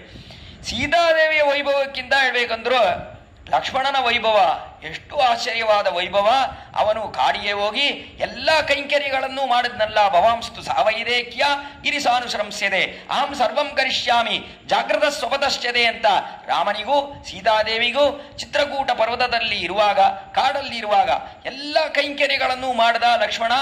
ಒಂದು ಎರಡಲ್ಲ, ಎಲ್ಲ ಅಹಂ ಸರ್ವಂ ಕರಿಷ್ಯಾಮಿ ಅಂತ ಎಲ್ಲ ಕೈಂಕರ್ಯಗಳನ್ನು ಮಾಡ್ದ. 14 ವರ್ಷಗಳು ಲಕ್ಷ್ಮಣ ನಿದ್ದೆ ಮಾಡ್ದ ಎನ್ನುವುದೇ ಇಲ್ಲ. ಈ ರೀತಿ ಜೀವಾತ್ಮವಾದವನು ಭಗವಂತನಿಗೆ ಶೇಷಭೂತ ಅಲ್ಲ, ಮಿಥುನ ಶೇಷಭೂತ. ಭಗವಂತನಿಗೂ ಸೀತಾದೇವಿಗೂ ಇಬ್ಬರಿಗೂ ಶೇಷಭೂತವಾಗಿರುವವನೇ ಲಕ್ಷ್ಮಣ ಅನ್ನುವ ಜೀವಾತ್ಮ ಸ್ವರೂಪ. ಅವರಿಗೆ ಶೇಷಭೂತ ಜೀವಾತ್ಮ, ಅವರಿಗೆ ಪರತಂತ್ರನಾಗಿದ್ದಾನೆ ಜೀವಾತ್ಮ ಅನ್ನುವ ಜೀವಾತ್ಮ ಸ್ವರೂಪವನ್ನು ಅದ್ಭುತವಾಗಿ ನಿರ್ಧಾರಣೆ ಮಾಡಿದ್ದಾನೆ ಅಂದ್ರೆ ಅದು ಅನುಜನಾದ ಲಕ್ಷ್ಮಣ. ಆದ್ದರಿಂದ ಅನುಜನಾದ ಲಕ್ಷ್ಮಣನ ವೈಭವ ಇದೆಯಲ್ಲ, ಅದು ಇನ್ನೂ ಹೆಚ್ಚಾಗಿರುವ ವೈಭವ. ಆದರೆ ಈ ಅನುಜನಾದ ಲಕ್ಷ್ಮಣ ಅವನು ಆದಿಶೇಷನೇ. ಆದಿಶೇಷ ತ್ರೇತಾಯುಗದಲ್ಲಿ ಅವನಿಗೆ ಇರುವ ವೈಭವಕ್ಕಿಂತ ಕಲಿಯುಗದಲ್ಲಿ ರಾಮಾನುಜರ ವೈಭವ ಇನ್ನ ಹೆಚ್ಚಾಗಿದೆ. ಕಾರಣವೇನೆಂದ್ರೆ ಅಲ್ಲಿ ಕೈಂಕರ್ಯ ಮಾಡ್ದ, ಇಲ್ಲ ಅಂತ ಹೇಳಲ್ಲ. ಭಗವಂತನಿಗೆ ಸೀತಾದೇವಿಗೆ ಕೈಂಕರ್ಯ ಮಾಡ್ದ, ರಾಮನಿಗೆ ಸೀತಾದೇವಿಗೆ ಎಲ್ಲ ಕೈಂಕರ್ಯಗಳನ್ನು ಮಾಡ್ದ.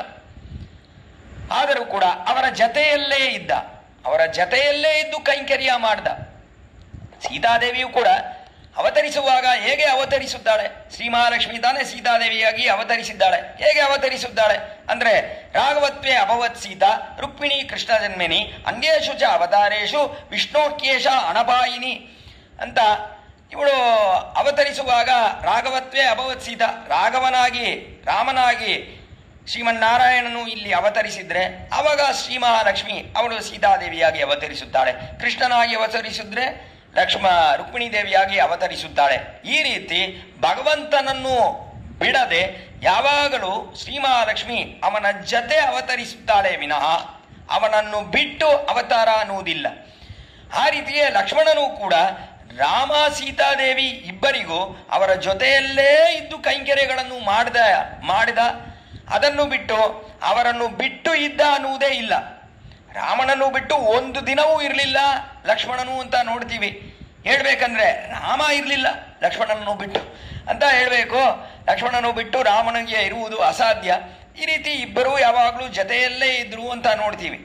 ಆದರೆ ಆದಿ ಇಲ್ಲದೆ ರಾಮಾನುಜರು ಇಲ್ಲಿ ಇವರು ಒಬ್ಬರೇ ಬಂದು ಅವತರಿಸಿದರು. ಭಗವಂತನನ್ನು ಬಿಟ್ಟು ಪರಮಪದದಲ್ಲಿ ಬಿಟ್ಟು ಭಗವಂತನ ಆಜ್ಞಾನುಗುಣವಾಗಿ ಇಲ್ಲಿ ಬಂದು ಅವತರಿಸಿದ್ರಲ್ಲ ಶ್ರೀಪೆರುಂಬದೂರಲ್ಲಿ, ಒಬ್ಬರೇ ಬಂದು ಅವತರಿಸಿದ್ರು. ಒಬ್ಬರೇ ಬಂದು ಅವತರಿಸಿ ಲಕ್ಷ್ಮಣ ಎಲ್ಲ ಕೈಂಕರ್ಯಗಳನ್ನು ಮಾಡ್ದ. ತನಗಾಗಿ ಮಾಡಿಕೊಂಡ, ತನ್ನ ಸ್ವರೂಪ ಉಜ್ಜೀವನಕ್ಕಾಗಿ ಮಾಡಿಕೊಂಡ. ಲೋಕದಲ್ಲಿ ಇರುವವರೆಲ್ಲ ಈ ರೀತಿಯೇ ಭಗವಂತನಿಗೆ ಪರತಂತ್ರರಾಗಿದ್ದು ಅವನಿಗೆ ಎಲ್ಲ ಕೈಂಕರ್ಯಗಳನ್ನು ಮಾಡಬೇಕು, ಮಿಥುನ ಶೇಷತ್ವ ಜೀವಾತ್ಮಕ್ಕೆ ಸ್ವರೂಪ ಅನ್ನುವುದನ್ನು ತೋರಿಸಿ ಅವರ ಇಬ್ಬರಿಗೂ ನಾವು ಕೈಂಕರ್ಯ ಮಾಡುವುದೇ ನಮಗೆ ಉಜ್ಜೀವನಕರವಾಗಿರುವುದು ಅನ್ನುವುದನ್ನು ತೋರಿಸಿದವನು ಲಕ್ಷ್ಮಣ. ಇಲ್ಲ ಅಂತ ಹೇಳಿಲ್ಲ, ಆ ಒಂದು ವೈಭವ ಇದೆ ಲಕ್ಷ್ಮಣನಿಗೆ. ಆದರೂ ಕೂಡ ಎಲ್ಲ ಜೀವಾತ್ಮಗಳು ಇಲ್ಲಿಂದ ಪರಮಪದಕ್ಕೆ ಹೋಗಿ ಸೇರಬೇಕು ಅನ್ನುವ ಅಭಿಪ್ರಾಯ ಲಕ್ಷ್ಮಣನಿಗೆ ಇತ್ತ ಅಂದ್ರೆ ಇರಲಿಲ್ಲ. ಅನುಜನಿಗೆ ಆ ಅಭಿಪ್ರಾಯ ಇರಲಿಲ್ಲ. ಜೀವಾತ್ಮ ಸ್ವರೂಪ ಈ ರೀತಿ ಇರಬೇಕು ಅನ್ನುವುದನ್ನು ತೋರಿಸ್ದ. ಆದರೆ ಆ ಒಂದು ವಿಶಾಲವಾದ ಒಂದು ಅಭಿಪ್ರಾಯ ಎಲ್ಲ ಜೀವಾತ್ಮಗಳು ಸದಾರ್ಥಗಳನ್ನು ಕೇಳಿ ಜ್ಞಾನಾನುಷ್ಠಾನ ಸಂಪನ್ನರಾಗಿದ್ದು ಪರಮಪದದಲ್ಲಿ ಹೋಗಿ ಸೇರಬೇಕು, ಆಚಾರ್ಯ ಸಂಬಂಧ ಮೂಲಕ ಜ್ಞಾನಾನುಷ್ಠಾನ ಸಂಪನ್ನರಾಗಿ ಆಗ್ತಾರೆ, ಆಚಾರ್ಯ ಅನುಷ್ಠಾನ ಬಹಳ ಮುಖ್ಯವಾದದ್ದು ಮುಂತಾದ ವಿಷಯಗಳು ಇದನ್ನೆಲ್ಲ ತೋರಿಸಿದ ಒಂದು ಮಹಾನ್ ವ್ಯಕ್ತಿ ಅಂದರೆ ಅದು ಭಗವದ್ ರಾಮಾನುಜರು. ಆದ್ದರಿಂದ ರಾಮಾನುಜರು ಮಾಡಿರುವ ಉಪಕಾರ ಇದೆಯಲ್ಲ, ಅದಕ್ಕೆ ಮೇಲಾಗಿ ನಮಗೆ ಚರಮಶ್ಲೋಕಾರ್ಥವನ್ನು ಹೇಳಿದ್ರಲ್ಲ ರಾಮಾನುಜರು. ಈ ಥರ ಅವರು ಮಾಡಿರುವ ಉಪಕಾರ ಅದು ಇನ್ಯಾರೂ ಮಾಡಿಲ್ಲ. ರಾಮನೂ ಮಾಡಿಲ್ಲ, ಸೀತಾದೇವಿಯೂ ಮಾಡಿಲ್ಲ, ಅನುಜನಾದ ಲಕ್ಷ್ಮಣನೂ ಮಾಡಿಲ್ಲ. ರಾಮಾನುಜರು ಮಾಡಿರುವ ಉಪಕಾರಕ್ಕೆ ನಾವು ಏನು ಮಾಡುವುದು? ಪ್ರತ್ಯುಪಕಾರ ಏನು ಮಾಡೋದು ಅಂದರೆ ಯಾವ ಪ್ರತ್ಯುಪಕಾರವೂ ಇಲ್ಲ. ಈ ಥರ ಅವರ ವೈಭವವನ್ನು ಅನುಭವಿಸುವುದೇ ಅವರಿಗೆ ಮಾಡುವ ಪ್ರತ್ಯುಪಕಾರ ವಿನಃ ಇದನ್ನು ಎಷ್ಟು ಸಾರಿ ಕೇಳಿದ್ರು ಅದು ಬಹಳ ಸುಂದರವಾಗಿರುವ ವೈಭವ. ಅದನ್ನು ಕೇಳ್ತಾನೇ ಇರಬೇಕು, ರಾಮಾನುಜರ ವೈಭವವನ್ನು ಕೇಳ್ತಾನೇ ಇರಬೇಕು, ಅನುಭವಿಸುತ್ತಾನೇ ಇರಬೇಕು. ಅದೇ ನಾವು ಅವರಿಗೆ ಮಾಡುವ ಪ್ರತ್ಯುಪಕಾರ ಅಂತ ಹೇಳಬೇಕೇ ವಿನಃ ನಾವು ಇಲ್ಲಿ ಅವರಿಗೆ ಒಂದು ಉಪಕಾರ ಮಾಡುವುದು ಅನ್ನುವುದು ಅದು ಅಸಾಧ್ಯವಾದ ಕಾರ್ಯ ಅಂತಾನೆ ಹೇಳಬೇಕು. ಈ ಥರ ಒಂದು ಆಶ್ಚರ್ಯವಾದ ರಾಮಾನುಜರ ಸ್ಥಾನದಲ್ಲಿ ಇದ್ದು ನಮ್ಮನ್ನೆಲ್ಲ ಒಳ್ಳೆ ದಾರಿಯಲ್ಲಿ ನಡೆಸುತ್ತಿರುವರು ಅಂತ ಹೇಳಿದ್ರೆ ಶ್ರೀಮದ್ವೇದ ಮಾರ್ಗ ಪ್ರತಿಷ್ಠಾಪನಾಚಾರ್ಯ ಉಭಯವೇದಾಂತ ಪ್ರವರ್ತಕರಾಗಿ ಪರಮಹಂಸ ಪರಿವ್ರಾಜಕ ಆಚಾರ್ಯರಾಗಿ ಇರುವ ಯದುಗಿರಿ ಯತಿರಾಜ ನಾರಾಯಣ ರಾಮಾನುಜ ಜೀಯರ್ ಸ್ವಾಮಿ ಎಷ್ಟು ಆಶ್ಚರ್ಯವಾಗಿ ಶುಭವಾದ ವಿಶಾಲವಾದ ಒಂದು ಅಭಿಪ್ರಾಯದಿಂದ ಒಂದು ಮನಸ್ಸಿಂದ ಈ ಒಂದು ಉಪನ್ಯಾಸ ಮಾಲೆ ಒಂದು 75 ದಿನಗಳು ಅದು ತಮಗೆ 75ನೇ ತಿರುನಕ್ಷತ್ರ ಅನ್ನುವ ಅನುಗುಣವಾಗಿ ಇಲ್ಲಿ ಒಂದು ಆಶ್ಚರ್ಯವಾದ ಒಂದು ವೈಭವ. ಅದು ಏನಂದ್ರೆ 75 ದಿನಗಳಾಗಿ ಆಶ್ಚರ್ಯವಾಗಿ ಅಮೃತ ಉತ್ಸವವಾಗಿ ನಡೆಯಬೇಕು. ಇದರಲ್ಲಿ ಎಷ್ಟೋ ಕಾರ್ಯಕ್ರಮಗಳು, ಉಪನ್ಯಾಸಗಳು ಇದೆಲ್ಲ ನಡೆಯುತ್ತಿದೆಯಲ್ಲ, ಇದೆಲ್ಲ ಸ್ವಾಮಿಯ ವಿಶಾಲವಾದ ಒಂದು ಮನಸ್ಸು. ಅದು ಕಾರಣ ಏನಂದ್ರೆ ರಾಮಾನುಜರಿಗೂ ಈ ಮನಸ್ಸಿತ್ತು. ಅವರು ಈ ರೀತಿ ನಮಗೆ ಎಷ್ಟೋ ಉಪಕಾರಗಳು, ಇವಾಗ ಉಪಕಾರ ಪರಂಪರೆಗಳೆಲ್ಲ ನಾವು ರಾಮಾನುಜರಲ್ಲಿ ನಾವು ಅನುಭವಿಸಿದ್ದೇವೆ. ಆ ರೀತಿಯೇ ನಮಗೆ ಉಪಕರಿಸಬೇಕು ಅಂತಾನೆ ಅವತರಿಸಿದ್ದಾರೆ ನಮ್ಮ ಜಿ.ಆರ್. ಸ್ವಾಮಿಯೂ ಕೂಡ. ನಮಗೆ ಇವರು ಮಾಡಿರುವ ಉಪಕಾರವೇನೆಂದರೆ ಎಷ್ಟೊಂದು ಅರ್ಥ ವಿಶೇಷಗಳು ಎಷ್ಟೊಂದು ಸ್ವಾಮಿಗಳಿಂದ ನಾವು ಕೇಳ್ತೇವೆ. ಆ ರೀತಿಯೇ ಎಷ್ಟೊಂದು ಗೋಷ್ಠಿ ಕ್ರಮಗಳು ಇದೆಲ್ಲ ನಾವು ಅಲ್ಲಿ ಶ್ರೀಮಠದಲ್ಲಿ ಅನುಭವಿಸುತ್ತೇವೆ. ಆಮೇಲೆ ಎಷ್ಟು ಶಿಷ್ಯರ ಸಮೃದ್ಧಿ, ಸ್ವಾಮಿ ಶ್ರೀಮಠವನ್ನು ಅಲಂಕರಿಸಿದ ಮೇಲೆ ಎಷ್ಟೊಂದು ಶಿಷ್ಯ ಸಮೃದ್ಧಿ, ಎಲ್ಲರೂ ಬಂದು ಸೇರಿದ್ದಾರಲ್ಲ, ಅವರನ್ನೆಲ್ಲ ನಾವು ದರ್ಶನ ಮಾಡುವುದೇ ಜನ್ಮ ಸಾಫಲ್ಯ. ಅದೇ ಸಾಕು, ಬೇರೆ ಏನೂ ಬೇಡ ಇಲ್ಲಿ. ಆದ್ದರಿಂದ ಶ್ರೀ ವೈಷ್ಣವ ಸಮೃದ್ಧಿ ಆ ಕಾಲದಲ್ಲಿ ಸ್ವಾಮಿ ರಾಮಾನುಜರಿಗಿತ್ತು. ಏಕಾಂತಿನಾಂ ದ್ವಾದಶ ಬಿಸ್ಸಾಸ್ರಯಿ ಸಂಸೇವಿತ ಸಮ್ಯಕ್ ಸಪ್ತಸಖ್ಯ ಅಂತ ಹೇಳ್ತಾರೆ ವಡುಗನಂಬಿ ಕಾಲದಲ್ಲಿ. ಏಕಾಂತಿನಾಂ ದ್ವಾದಶ ಬಿಸ್ಸಾಸ್ರಯಿ ಅಂತ 700 ಸನ್ಯಾಸಿಗಳು, 12,000 ಶ್ರೀ ವೈಷ್ಣವರು, ಆಮೇಲೆ ಎಷ್ಟೋ ಭಾಗವತೋತ್ತಮರು ಎಲ್ಲರೂ ಭಗವದ್ ರಾಮಾನುಜರನ್ನು ಸುತ್ತಕೊಂಡಿದ್ರು ಅಂತ ಹೇಳ್ತಾ ಇದ್ರಲ್ಲ, ಅದನ್ನೆಲ್ಲ ಇವಾಗ ನಾವು ಪ್ರತ್ಯಕ್ಷವಾಗಿ ನೋಡುತ್ತಿದ್ದೇವೆ ಅಂದರೆ ಅದು ನಮ್ಮ ಸ್ವಾಮಿಯಲ್ಲಿ, ನಮ್ಮ ಜಿ.ಆರ್. ಸ್ವಾಮಿಯಲ್ಲಿ ಅದನ್ನು ಪ್ರತ್ಯಕ್ಷವಾಗಿ ನೋಡ್ತಾ ಇದ್ದೀವಿ. ಆ ಥರ ಎಷ್ಟೊಂದು ಶಿಷ್ಯ ಸಮೃದ್ಧಿ. ಈ ಶಿಷ್ಯರುಗಳಿಗೆಲ್ಲ ಸದ್ಮಾರ್ಗವನ್ನು ತೋರಿಸ್ತಾ ಸದುಪದೇಶಗಳನ್ನು ಮಾಡ್ತಾ ಎಲ್ಲರೂ ಭಗವಂತನಲ್ಲಿ ಸೇರಿ ಜೀವಾತ್ಮಗಳೆಲ್ಲ ಯಾವಾಗಲೂ ನಿರಂತರವಾಗಿ ಆನಂದಯುಕ್ತರಾಗಿರಬೇಕು, ಸ್ವರೂಪಾನುರೂಪವಾದ ಪ್ರಾಪ್ಯವನ್ನು ಇವರುಗಳು ಪಡೆಯಬೇಕು, ಆ ಕೈಂಕರ್ಯವನ್ನು ಪಡೆಯಬೇಕು ಅನ್ನುವ ಒಂದೇ ಅಭಿಲಾಷೆಯಿಂದ ಎಲ್ಲರೂ ಭಗವಂತನಿಗೆ ಸದಾ ಸರ್ವಕಾಲ ಮಂಗಳಾಶಾಸನಗಳನ್ನು ಮಾಡಬೇಕು ಅನ್ನುವ ಒಂದೇ ಅಭಿಲಾಷೆಯಿಂದ ನಮ್ಮ ಸ್ವಾಮಿ ಎಷ್ಟೋ ಕಾರ್ಯಕ್ರಮಗಳನ್ನೆಲ್ಲ ಮಾಡ್ತಾ ಇದ್ದಾರೆ. ಶಿಷ್ಯ ಸಮೃದ್ಧಿ ಅದನ್ನು ನಾವು ಇಲ್ಲಿ ನೋಡ್ತೇವೆ ನಮ್ಮ ಶ್ರೀಮಠದಲ್ಲಿ. ಇದು ಇನ್ನ ಆಶ್ಚರ್ಯವಾಗಿ ಬೆಳೆಯಬೇಕು ಅನ್ನುವ ಅಭಿಲಾಷೆ ಎಲ್ಲರಿಗೂ ಇರಬೇಕು. ಇನ್ನೂ ಬೆಳೆಯಬೇಕು.